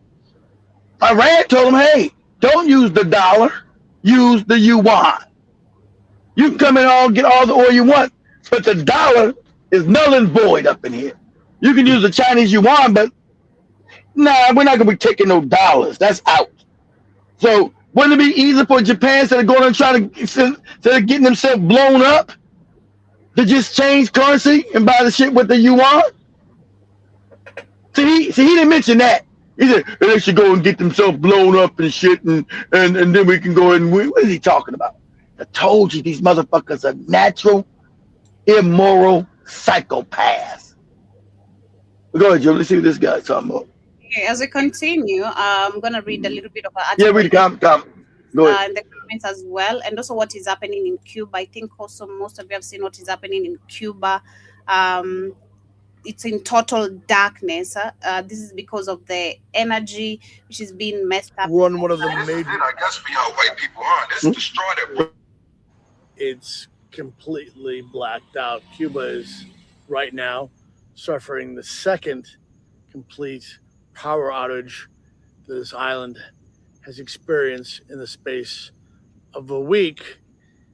Once again, the aging infrastructure here is. So as this goes on, I'm going to continue with that. There's an article I was reading earlier which was saying that there's one ship which is currently crossing the Atlantic right now, which is carrying 730,000 barrels of Russian oil, and the destination is Cuba. Expected arrival days are 10 days, and only the arrival of this ship will decide if there will be a World War III or not. They're saying that one ship is crossing the Atlantic right now, 730,000 barrels of Russian oil. Like I said, destination is Cuba. Expected arrival days are 10 days. America says it cannot land. Putin says it will, and it will. And this one ship can be the trigger of the World War III amid the U.S.-Iran tensions. And this is how they want to break it down. They're saying that Cuba is facing its biggest energy crisis since the collapse of the Soviet Union, and under a complete U.S. oil blockade since January 29th. And the nighttime satellite imagery shows light levels in Cuba down at 50%. Hospitals running on generators, cancer patients without chemotherapy, garbage truckers without fuel. Trump said publicly, whether I free it or take it, I think I could do anything I want with Cuba. They are very weakened. They are a very weakened nation right now. Our country is going dark, and this is a neighbor. This is its neighbor that announced. Let me read that again. A country is going dark, and its neighbor just announced he owns it, or he announced it, or he owns it. In January 29th, Trump places a complete oil blockade on Cuba. Venezuela supply cut off simultaneously. On February to March, the beginning of March, we see the U.S. Navy seizing at least 9 ships attempting to deliver oil to Cuba. On 18th of March, we had the Russian tanker Anatoly Klodikin, if I'm pronouncing it correctly, departs and officially headed to Boston and actually heading to Cuba. And on March 23rd, the ships enter U.S. Navy zone of operations. America considers arrest. And then the Russia is already using deceptive tactics like ghost ship maneuvers, AIC signal manipulation, ship-to-ship transfer near Cyprus to move oil to Cuba without detection. And one Hong Kong flagged tanker already spoofed its location and likely delivered 190,000 to 200,000 barrels to Cuba in early March. The blockade has holes. Russia found them, and the Anatoly Klodikin is not hiding. It is making a statement. This is the most direct Russia-U.S. confrontation since the Cuban Missile Crisis in 1962. In 1962, we had the sovereign ship carrying missiles sail toward Cuba, and Kennedy blocked them. And then we had Khrushchev, if I'm pronouncing it correctly. Khrushchev. That was the Russian president back then, back in the 60s. That was Nikita Khrushchev. Go ahead, Joe. Back. The world held its breath for 13 days. In 2026, a Russian tanker is sailing towards Cuba, while America is simultaneously fighting Iran. Putin chose this moment deliberately. Exactly. Why America's too busy to worry about shit, go down there and try to help Cuba. Because last time Russia tried to do it, America stopped the ship, and arrested all the Russians. But now that America's got they're preoccupied with Iran and their navy's all the way over there, go over there and try to bring supplies to Cuba now. Go ahead, Joe. What they doing to Cuba is evil. Everything they do is always based in evil. It's evil.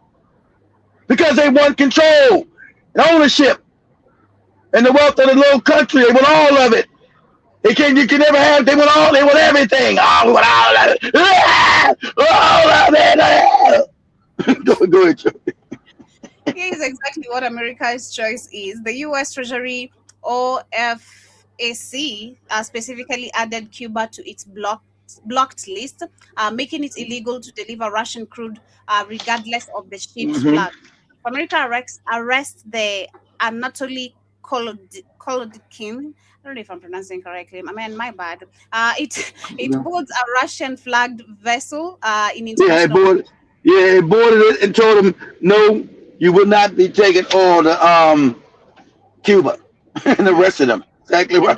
Which is illegal. This is illegal. Who you got the right to tell me who the fuck I'm giving oil to? Exactly. They're saying that is an act of war under maritime. It is an act of war. It's illegal, Joe. It's an act of war, Joby, but everybody's scared of the United States. Russia, China, Iran said, fuck it. Shit. This either we fight these motherfuckers or we go, that's the end of us. Go ahead. If America lets it pass, the blockade is broken. Every sanctioned nation watches, and there is no good option. Putin engineered it that way. Also adding that the Kremlin said we are ready to provide all the possible assistance. All issues are being worked out with our Cuban counterparts.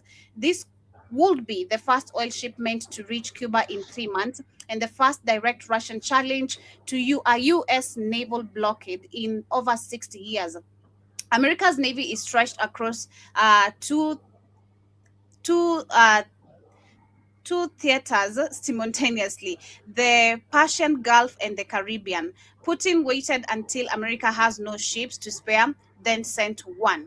And then, while every headline focused on Iran's ceasefire talks and missile strike, a sanctioned Russia tanker carrying 730,000 barrels crossed the Atlantic, officially declaring Boston as its destination while heading directly toward Havana. The ship AIS has already shown patterns consistent with deceptive navigation and the same playbook Russia used to move oil to Iran for years. The most important ship in the world right now is the one that nobody is talking about. And Iran closed Hormuz. America scrambled its navy east.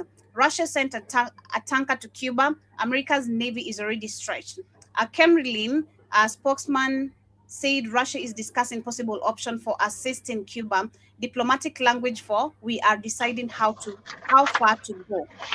Yeah, how far to go. Iran tests America from the east. Russia tests America from the west. Two simultaneously pressure points, and the U.S. is being crushed between all this. In 1962, one ship turning back or moving forward decided whether nuclear war happened. In 2026, the Anatoly Kolodykin, like that, yeah, is 3,000 It's 3,000 nautical miles from Cuba, moving toward carrying 730,000 barrels, flying a Russian flag in waters America calls its own. If America stops it, it draws a Russian ship, an act of war. If America lets it pass, every sanctioned nation learns the blockade is breakable. These are geopolitical chess elites use, and you will never understand it on your own. And of course, that's why it's being broken down. So that is the article I bumped into earlier, explaining what is currently happening in Cuba. And of course, did they get to Cuba, Joey? Did they get there? Not yet, but they did cross the Atlantic. It's supposed to arrive in 10 days. Giving out, and that's incredibly concerning for many people. Cubans are, of course, no strangers to blackouts. It's something that's been fairly common in the last several years. But what's changed recently is the Trump administration has placed a total oil embargo on this island. And what that means is that there are fewer cars on the road, almost no cars, few passing here. Schools have had their hours cut. Hospitals are often in total darkness because they don't have oil for the generators. Life is grinding to a halt here. And so the Cuban government is negotiating with the U.S. government because the Trump administration says they want to see major changes take place here. They want to see the communist-run government open up, both politically and economically. So understand this, guys. So it means babies who need power in the hospitals and old people, they're all dying. Understand, this is evil. They're dead. Exactly. They've been dying every day. They're dying every day. But they're helping the island. They're giving them free. It's always about they're giving them freedom. Freedom from life. We're giving them freedom. That's the same shit they tell you. Well, they got Arab dictators and shit they put in power over there in the Middle East. Freedom. Oh, that's crazy free. Told you, everything for them is inverted. They tell you about freedom, you know, it's death and destruction. Go ahead, Joey. They're open to negotiations, but they won't make major concessions. It's hard to see, though, in the dark for the days to come, how they really have any other option.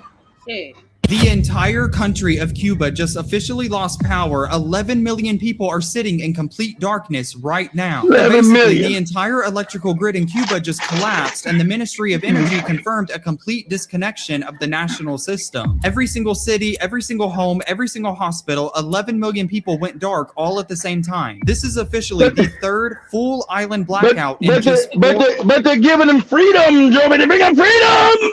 Freedom!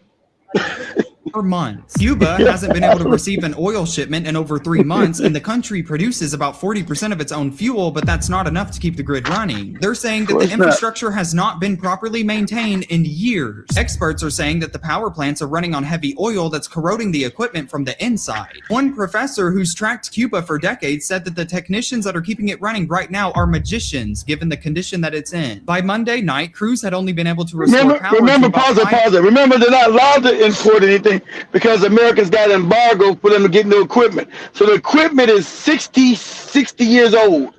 All that equipment they have is 60 years ago. Because remember, America has an embargo on Cuba since 1950 something, 1955, some shit like that. Whenever the revolution happened, so they got an embargo. Because everybody's got to use the goopy dollar. So when the dollar collapses, Iran said, when that fake dollar collapses, everybody gets free. Because you can't put no sanctions on no goddamn body no more. Your evil, wicked ways. Wicked! Right? So, and that's what that goopy dude was talking about. Joby showed in the beginning. Oh, yeah, we just have the Japanese and them go in there and try to steal Iran and steal all the oil. Shut your weird ass up.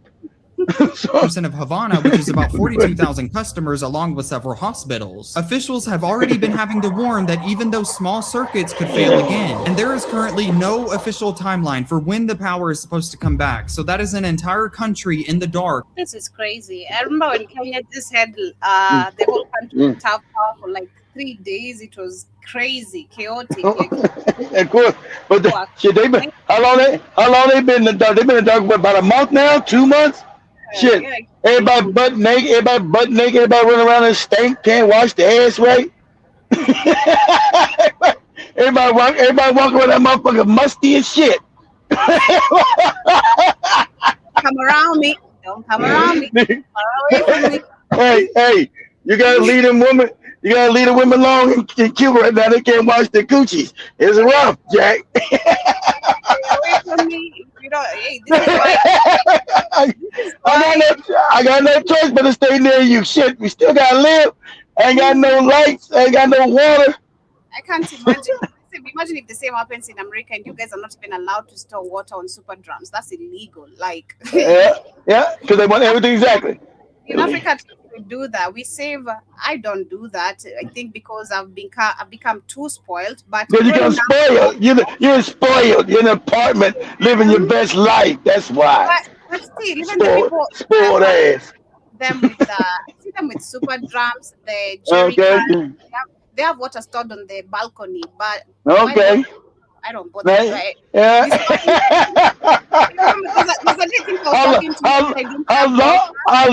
How long we come, boy? Just spoiled. Okay, but I've grown up with the same thing. It's a thing we grew up in. It's a culture in Africa, like just storing water. I think. Check the video. Read the comments, Joe, and then I sent you some videos. Okay. I see Jason here was saying, anyone else who noticed it's a gold-shaped orbs coming back, especially when certain missiles go off. I've not noticed that personally. I've just seen that Iran released some new type of missile. I don't know, they're calling it the Ghost, something like that. That's all I've seen. But I also see Jason says, lost my mother last sister on Saturday. She was 84. All 9 of my mother's siblings gone now. Damn, so sorry. That is your mom's sister. Condolences to you and your family members. I hope everything goes well. But I also see Emil says, Karibu Sana says, I'm a Chinaman, but I don't eat cats and dogs. I'm a pescatarian. That's what's up, man. That's what's up. Noodles, you still eat them noodles, god damn it. But I also see Jibba says, I find it hard to believe they don't have nuclear weapons. And also says, look up Zalman Shapiro. He stole the nuclear material from a lab near Pittsburgh in the 60s. Emil also adding, I paid $30 at a Navy exchange gas station the other day. That's the highest I've paid so far. The lowest was around $18. Damn. And also see, Jiba says, I read Iranians pay $0 for electricity. That's amazing. And Danny Harrison Karibusana says, America and the Western dominance is over. What people need to think about is what they're going to do to prepare for the for the post-Western dominated world. And Jiba Java also says 30% gone off the top. Shout out to Sister Monique. Hope you're doing great today. Karibu. Danny Harrison says, I asked one of the cooks at the restaurant that I worked at in high school, my first job at Q Sarah. He told me it was a social security. And 10 Speed, Karibu Sana, you are not so late. You are on time. You tried today. Nice to see you. Sister Monique says that lizard held that SSC way in England. Most people never seen that flat. If I got your comment correctly. 10 Speed says churches, chicken, second high school job. And Jaba says Danny says that's because most of the military budget is being embezzled to defense contractors that are owned by private equity groups, BlackRock and Vanguard. I do agree. 10 Speed says, Keith, how do you think this war is going to end? I think the Jays is looking for a new home, Venezuela or Cuba or Kenya. God damn it, I just thought about it. This is why they're moving to Kenya. Like having 520 acres of land. You know how much 520 acres of land, how big that is? Maybe they're shifting to Kenya because, again, we go back to history. This was their home they were supposed to settle in from the beginning, Kenya or Uganda. So what if they're making this their new home? That's right. This is crazy. Better watch out. We got to. That's why people must step down. If he's down, they go down. Jaba says he won't mention the huge oil trade that was made 15 minutes before Trump press calling off the power plant strike. Aaron James, nice to see you. Karibu says they are looking for a new home in Argentina too. Wow, everywhere, I bet. Oh yeah, Argentina, they're aggressively going in there because they know certain parts of Argentina, if you burn down this, it's called the Pandagoria over there. They're burning the lands down so they can go buy them in Argentina. And Argentina's known, they're like, what? All these Jewish people just show up all of a sudden, thousands, stealing land, burning down lands and shit. It's crazy. It's called Pandagoria, some shit that Israelis over there burning down. Remember, because they said once they lose, Israel gets blown up, because they were going to try to drop a nuclear bomb in the northern hemisphere and let the northern hemisphere get fucked. So they were going to move to the southern hemisphere. Southern hemisphere mean Africa, but in Africa, and also Argentina. It's how wicked they are. Let me cue the videos you've sent me. See, yeah, go ahead. As we get closer to go. Find out. Okay, the first one.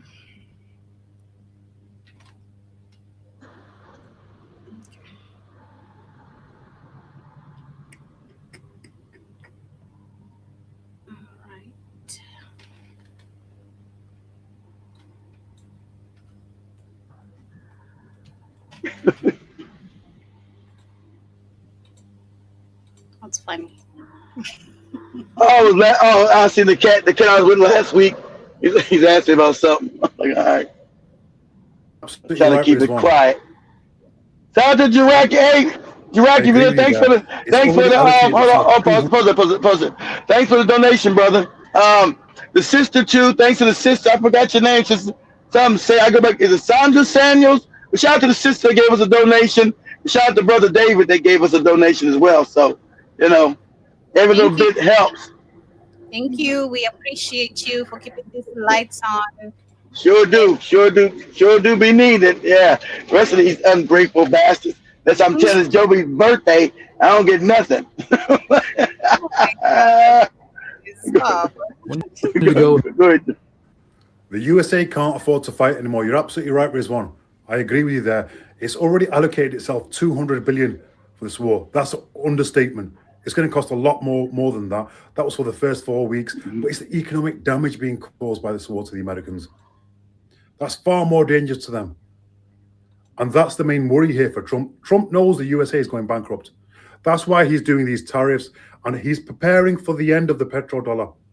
Now, if 30% of all the customers who are buying oil, they need dollars. If 30% of them stop using dollars and start using other currencies. Remember, pause it. See, so he kind of acted with the other white dude that Joby said. Everybody's going to go into U.S. Treasuries. If you guys know U.S. Treasuries. Those are Treasury bonds, the dollar. Everybody's going to invest in the dollar, and that means our debt. But people are not invested in the dollar. So we're printing money. Check this out. America, since our debt is in our own money, we're printing our own money to purchase our own debt because no one else is buying it, like that goopy white dude just said. No one's coming to buy America's debt and buy these treasury bonds. So the Federal Reserve Bank has been forced to print more dollars to cover our debt, which means this is a Ponzi scheme waiting to collapse. And at the end of the day, it's going to collapse. It can't be salvaged. It can't be saved. That's why America's trying to do all these Bitcoins and stable coin nonsense. That ain't going to work either. We're going to go into Mad Max territory. And good luck. Good luck then. Go ahead, Joe. It's enough for the petrodollar to lose its value. It'll begin to spiral out of control. I've been reading articles by Ray Dalio, and he talks about this exact scenario. You can always spot when a currency is about to fail. When they have to print more to buy their own debt. In effect, the USA is having to print more to buy its own treasuries. The Americans, the United States know they've got no option but to pivot now into crypto, in particular with stable coins. And each one of those stable coins can be backed by a US Treasury, apparently. That's the plan here. But in order for that to work, because nobody else is buying those treasuries now, and everybody else is selling them. See what he told you. No one's buying these treasury bonds that the white dude just said. And you know what happens? They go into American treasury bonds. They buy them to be secure. That's a lie. I've been saying it's a lie. And also people know that it wasn't no Toki Yakamoto, Yakabuki Doki who created no damn Bitcoin shit. I told you it was the American government, it was the CIA did that shit. Go ahead, Joe. There's Yakamoto, though, for real. Whatever his name is, Yakatobi Sakamoto, whatever his name You need Bitcoin, and to be much higher, you need the value of other various altcoins, the combined market cap of all of them to be much bigger. That's what they need. At the moment, the national debt is increasing by, I think it's 1 trillion every 100 days or so, and it's accelerating. On top of that, if they've got more bailouts, all it takes is 1 or 2 more events that could knock them. Black swan events, and the United States could be doomed here. The dollar will fail, in my humble opinion. Just my 2 cents. Could take 5 years, could take 10 years, could take 2 years, could take a year. Nobody knows. My thoughts are, I might sound like a bit of a conspiracy theorist, not whatever. The whole reason they've got these ISO 2022 coins ready is because they know at some point it's all going to go. And then one day, all of a sudden, they're going to pivot hard into those. The dollar will start, if the dollar starts to collapse, it won't just be a case of the American dollar collapses. It'll be a case of all the currencies linked to it, and many other fiat currencies all begin to collapse. And the era of fiat currencies will be over. It's just a matter of time. The Iranians know this. They know with America, all you got to do is take out its economy. If you want to take out its economy, it's that dollar you want to go for. Attack the dollar. And that's why so many of them are adamant. No, there's no negotiations. No. Many people want this war to drag out for the Americans because this will bankrupt them. They know that. Bankrupt the Americans. That's why they were saying if anybody's going to use yuan instead, then no problem. You can pass the Strait of Hormuz, because they know that's the weak point of America. They can't beat America on the battlefield. But if the economic cost to them is too big, America's done for, one way or another. Even if they do pivot into crypto, and there's no guarantee that's going to work. No guarantee at all. It could all just be a giant rug pull. Many people are assuming that's going to be the case. Pivot into crypto. Trump, his plan is to make himself a lot of money. That's my gut feeling here. And many others in his administration and many others in many other countries, they know this is going to be the case. Pivot into crypto, sell at the top, get the hell out of it, because it's all going to come crashing right down like a house of cards, because it's not really backed by anything. The Russian foreign minister was saying that's what the plan is for the Americans. Exactly. That's what I said it's going to be. How you going to do crypto coins? That's not backed by it. That's not a fake currency too. Not backed by nothing. So they have the dumb people invest in it, and when they pump it up, they're dumping on everybody. Everybody go broke with all their money in that shit because it's a pump and dump scheme. Yeah. What is crypto backed by? And then try to deflate the whole amount of national debt they've got. They've got no other option. But yeah, it's just a matter of time before those chickens come home to roost. Okay, they have this one. What happens if the dollar breaks? Where do people go? Well, I mean, they're going to gold. They're going back to their own currencies. They're buying real assets. But the important thing is what happens to America, what happens to our economy, because our economy is predicated on the dollar's reserve status. It doesn't work. If we can't run $1 trillion a year trade deficits, it doesn't work, because we don't have the factories anymore. We don't have the infrastructure. We don't make anything anymore. So like we said, we don't have supply. We don't make anything. So at least our dollar's not backed by anything. What happened?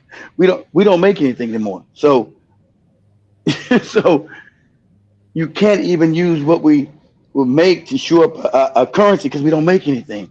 We just imported things like Africa, so we don't have any value. Then we don't have the skill. Our people don't have the skills anymore to make anything because you've been 30 years of, your grandpa's dead. He knew the skills of making shit. You didn't. Factories all shipped to China, and they made this stuff even better. So what? Now you won't even have the money to buy the shit shipped to China because you won't have any money to buy anything because your economy's destroyed. Go ahead, Joby. We're in a real dangerous time right now. They're going to gold. They're going back to their own currencies. They're buying real assets. That's why in Africa. The important thing is what happens to America, what happens to our economy, because our economy is predicated on the dollar's reserve status. It doesn't work. If we can't run $1 trillion a year trade deficits, it doesn't work. Because we don't have the factories anymore. We don't have the infrastructure, the supply chains, the trained workers. We rely on the rest of the world to produce what we can't. Making shit. And because we don't really have any savings, we're all in debt. We rely on the rest of the world to pay for save for us and lend us money. Mm-hmm. And so when the world doesn't do that anymore, when it's no longer willing to supply us with goods and lend us money, what do we got? How does this economy function? Because you look at who are the biggest employers in America? FedEx, UPS, Walmart, Amazon. Like, what do those companies do? They transport and sell imported goods. Mm-hmm. But what happens when we can't afford to import the goods anymore? Well, there's nothing to drive around. There's nothing on the shelves are empty. So all those workers lose their jobs at the same time that consumers can't buy anything.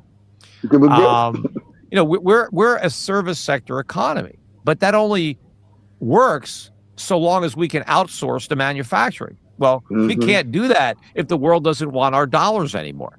The only way the world's going to trade. He's talking about doesn't want your dollars anymore. He's talking about what that other boy said, buying your treasury bonds, your treasury bills, right? So back in the day, that's how the scam would work. Other people in other countries had America. They would, the American dream. America is the greatest. So other people would invest in America by buying treasury bonds. So I would invest maybe, depending on the yield, 10, 5 years, maximizing that yield. So I would give America $100. And then if I took a 10-year treasury bond, at the end of that 10 years, I would get maybe $1,000 back if I kept that money in there, right?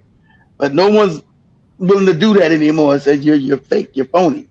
Your money's garbage. We're not going to keep investing in your T-bills. We don't believe that you can pay us back. Go ahead, Joby. Other than paper, we'd have to have products. Exactly. The reason that countries export is to import. Your exports pay for your imports. But we're able to import without exporting because people want our dollars. Well, when they don't want our dollars anymore, then we got to make stuff. But you can't just, make stuff the way you print money. Making stuff requires real capital investment. It requires the factories and the infrastructure that we don't have anymore. We had it 100 years ago, 50 years ago. We don't have it anymore. It's gone. And it's going to take a long time to rebuild it. Now, maybe AI and robots, maybe that'll help, I don't know how, what the timeline is there, but we've got a lot of work to do. But we're in for a rude awakening because Trump has got it completely backwards. He says the world's been ripping us off. We've been ripping off the world. We've been living off the world. We've been riding on a global gravy train. They're the ones that have gotten the short end of the stick.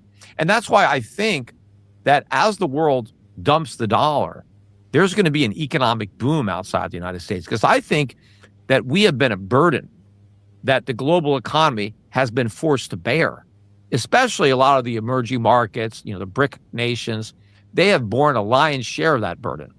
And I think when the dollar collapses, this is going to let loose an economic boom, because what's going to happen is all of our purchasing power is transferred to other people. So all the factories that produce all the goods, they keep pumping stuff out. The difference is Americans don't get it. People in other countries get it. Their lives are now better. They have more stuff. They have greater purchasing power. And when the world stops financing our debt, they're not going to stop saving. They're just going to use their savings in their own economies. They're going to invest in expanding their own productive capacity. They told you to take pills. Okay, we have the third one. So you may.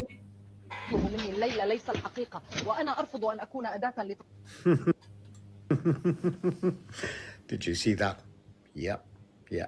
Al Jazeera that we trusted for so long. Now in the hands of... Hold on, Joey, pause it. So what you see there is, and the reporter like Joe been allowed to tell the truth, because with Black Africa, most reporters, you're not allowed to tell the truth in the world, because you're giving propaganda, talking points, so you can so the system can't continue with the lies. So you had this Al Jazeera reporter got tired of just giving paper full of lies, and she just lost it and quit on air, just threw the paper. I ain't saying this shit no more. The lies. Go ahead, Joe. The bad crooks of America, or should I say the pirates of America and the Zionist of Israel, the woman just lost it when she realized what she was reading, the news that she didn't believe in, news that her conscience doesn't allow her to follow, through the papers, and the journalist walked out. That's what's happening. Journalists are being pressured by America through Arab media to actually put out wrong, evil news about Iran, about Muslims, about this, about that, and everything. And like the Russian minister said, that, Arabs seem to fear US and Zionists a lot more than Allah. And that's what's going on with you Arabs. Habibis, you're fucked. Yeah? All of you. Al Jazeera lot, you're fucked. So you can see, even one of your own presenters decided to throw the papers and walk out. You should be ashamed of yourself, Habibi.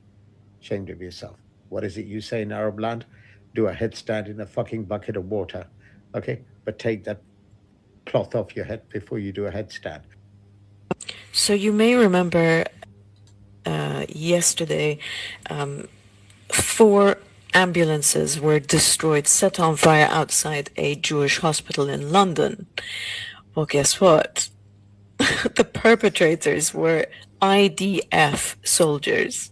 That's right. Oh my God. They did their own shit. So the Jews. Now the Met this Police. how they did. So this ain't so you got the Jews who blew up their own ambulance trying to get sympathy. See, like I tried to tell the dumbass Kenyan about the damn embassies in Kenya and Tanzania. You fucking moron. So this is a false flag. So you had the IDF, which is the Israeli Defense Force. Israeli soldiers blew up their own hospitals and ambulances and try to blame the Iranians for doing the shit. Go ahead, Joe. Have ruled it as accidental because the IDF soldiers said that they thought they were Palestinian owned. Oh dear. How sad. How sad. Should have been Palestinians, isn't it? Oh, They burn their own people up. Honestly. Evil motherfuckers. And of course, Poor insurance Israelis. is not going to cover the cost. Poor Netanyahu Israelis. has had to apologize to the Jewish community in London for the disruption. Shalom, brothers. Sorry about that. Yeah. No insurance, no MOT, no tax. At first, Trump said that he'd. Crazy. So the last video. So the internet is down because for international use, you can use Iranian websites and Iranian. So pause it, Joe. Let me say something. Now, what you see is an Iranian. You have to see he's been on most of the shows telling the truth, and so he's talking to one of the Western propagandists. This lady, and so he's saying, everything she's telling him is propaganda. So what do you think about you being a terrorist and all this other shit? And so he's striking back about all the propaganda and calling your people are controlled. Your leaders are all on the Epstein list. Oh, would you stop talking about the Epstein propaganda? Everybody know it's true, right? So go ahead. So this is how Western propaganda works. Go ahead, Joe. Because the United States uses it to use cameras. The Israeli regime uses people's cameras to strike targets inside the country. Exactly. Pause it. If you guys didn't know this, all your cameras on your phones are always accessed by the CIA and the Mossad. That's what he's talking about. Your phone camera, when you walk around your phone, it sees everything you're doing and where you're at. You don't know it is, but it is. That's why he said Iran had to shut down the internet in their country because your phones are taking videos and pictures everywhere you go. Okay, that's a fact. You got Samsung, Apple. Isn't it funny how you got Apple product, a Samsung product, and all these other products, and they all got Israeli backdoors and spy agents in all your phones. Isn't that funny? Isn't that odd? How does this one country have spy agents in everybody's phones globally? Oh, but they don't run the world. It's the Orsini family again. Yeah. Okay. Good. And I use because it belongs to a studio in Iran. You asked me to be on your show, and I came on your show. So it's because of aggression and murder and death and destruction that your governments bring about that this is the situation. I mean, the death of Ali Larijani has been hailed by America and by Israel as a significant turning point in this conflict. What has your response been to that? Well, all you have to do is go and see what people are doing on the streets. And pause again. I want to see the mind of a psychopath lady and the killing of your lead. Just open murder of him and those girls they killed. It's nothing to them. You're talking about soulless beings, guys. America murdered these girls and your leader. What does that matter? How do you feel? Like it's nothing. Like it's like you're driving down the street picking up some goddamn ugali or something. What do you feel? Go ahead, Joe. There are millions of people on the streets every night in Tehran and tens of millions across the country. They rally in support of the armed forces, in support of the Constitution, in support of the leader, in support of the state. And in fact, your government, and this is something that Western media has hid from the public, obviously, because they're Epstein class controlled. But during a major rally in Tehran on Friday, where people were on the streets, they fired missiles at the people. And the woman was killed. Who fired missiles at people on the streets of Tehran? The U.S.-Israeli jets that fired missiles, they fired it at the demonstrators. But you didn't even know this. because your media outlets won't tell you. But they fired on people. And I tweeted this. I tweeted maybe 10 different tweets. People across the world have seen it. In the West, of course, it's because you have censorship there. People out the street supporting your government. Who's this? He's telling the truth that the people support the government. Why you say you're on the street? What are you talking about? Your people are evil. Just say crazy shit. What are you talking about? Your people on the streets. So what? But your regimes help the U.S. bomb demonstrators. Ali Larijani was responsible for the deaths of many thousands of people inside Iran who wanted to protest legitimately against the regime. Tens of thousands of people have been killed in the last couple of months. See, this is the propaganda they do. They always say your people killing in your countries because the thing is they always want to come and take over your country and steal your resources. So they make up some fake false narrative. They put their Mossad CIA agents in your country and they go around killing people and saying it's your country doing it. There'll be the spies in your country killing people and saying it's you. There's many people killing in your country and they know it's the CIA and the Mossad doing it. And this lady's just a propagandist. Not the regular people doing it. It's their spies that are doing it, which he's going to point out. And this old tactic doesn't work anymore because everybody knows their playbook. Finally, that's their spies they put in the country, cause dissension and killing and shit. They say, "Oh, there's been killing in your country of innocent people." Yeah, you did that. Your people did that shit. Go ahead, Joe. Yeah, but as we wind up, let me play. America and Israel say it was right to target him because of those deaths. Well, that's your regime propaganda. And of course, you're pro-regime. Well, no, I'm asking But that you. is I'm asking you Yes, straightforward questions, and I am asking you a question which relates to the deaths of tens of thousands of protesters. That's your propaganda. Don't be cowardly. Let me answer. Those 3,117 people who were killed, it's your responsibility and the responsibility of your regimes. Because you sent terrorists and gave them weapons to slaughter hundreds of police officers and men and countless people on the streets in order to create armed insurrection. What proof do you have of that? What proof do you have of that? The proof. Mossad, in a Persian statement, said that they have people on the ground. Pompeo, in a tweet, said that Mossad is on the ground. Pompeo, in an interview on, I think, channel 13 or 15 in Israel, said the CIA is on the ground. More importantly, channel 14 in Israel, which is close to Netanyahu, said that foreign intelligence agencies brought in the weapons to kill the hundreds of police officers. Whether or not there But are, you, whether or not excuse me, there are, but your excuse government me, and excuse your me, media will not say this to the people. whether or not, The footage is there. whether or not there are agents on the ground, you have no proof of anybody being armed. And further, there is significant proof that the Iranian regime was responsible for the deaths not of 3,000 people, but of tens of thousands of young people who were, in many cases, shot in the back, shot at close range. Some people were even killed inside hospitals where they had been seeking treatment. What do you say to that? Well, you're lying, of course, and you're producing propaganda. And I think increasingly Western media is just propaganda. Tens of thousands of people. That's exactly what you and your regime have helped Israelis do in Gaza. And your drones were gathering intelligence during the whole period of the Gaza genocide. You're responsible for a Holocaust. You're partners in this Holocaust. So you need to deflect attention. You need to project on the Iranians what you actually do. But why is it if the Iranian regime, as you love to call it, and it makes you feel better, why is it that the Iranian regime has so many millions of people supporting it on the streets every day? Are there any people? Are there any people who under your oppose? missile strikes? Are there any people who Under your oppose the missile regime? strikes. Are there any people who oppose the regime inside Iran? Of course I like there them too, are, but Michelle. overwhelmingly people support it. And that's why you've lost this war.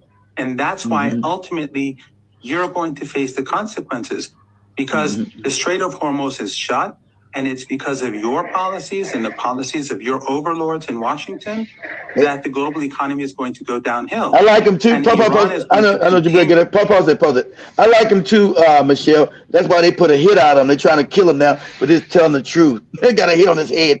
And he told him to take it off X. That's how you know all these in cahoots. So they went to XA, take up this hit. You're talking about you got a price on this man's head for him just speaking the truth. And this what he's talking about. How's that right? See, they just struck our channel for some Rabbi Finkelstein shit we did 2 years ago. This man telling the truth, and they put a hit out on his life. We're going to kill you, you know, bastard. Shut your mouth. But that's still up on X and all these other platforms about trying to murder his ass. Yeah, but we're gonna wrap it up there. Much love. Thank you so much to everyone who's been with us today. As we wind up, shout out to Jareki once again, who's in the building, who was saying earlier the Federal Reserve System was created by an act of Congress and signed into law by President Woodrow Wilson. That is in 1913, and also added that the Federal Reserve is actively researching the concept, emphasizing that CBDC, digital currency. not replace physical cash and existing digital money. And also says Jackie to Island, Georgia in November 1910, 6 prominent bankers and policymakers, Nelson Aldrich, and the rest, follow the names. Okay, that's what's up. And also says you see people, mainly teens and young adults, walking around constantly with the phone out. I was talking about that. They don't know that. They don't know that the things watch. You were talking to earlier, who, Joby? I was saying that earlier today. The Gen Zs are just always recording shit, like, you know. They don't know that people looking through their phone. Jarak also says the Mossad, formerly known as the Institute for Intelligence and Special Operation, is the National Intelligence Agency of Israel, says responsible for foreign intelligence gathering, covert operation, and counterterrorism. Says Sahid Mohammed Marandi, born in 1966, is an Iran-American academic, intellectual, and political analyst. He's closely linked to the Iranian government. But yes, we come to the end of today's conversation right there. Thank you so much to everyone who has been with us.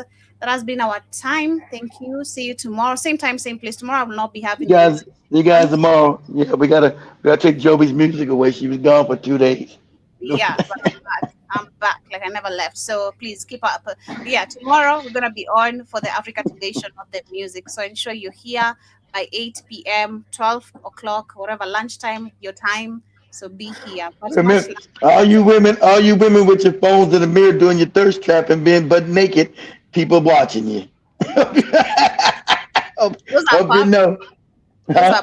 Those are perverts. Like, those are just perverts. They can be whatever, but they watching you. If you don't know that, you don't know your thirst trapping, your Instagram, whatever you're doing, they're watching your booty and your butt cheeks. So you need to know that. Much love, family. Peace, and we're out. Stay safe. See you tomorrow, same time, same place. Much love, family.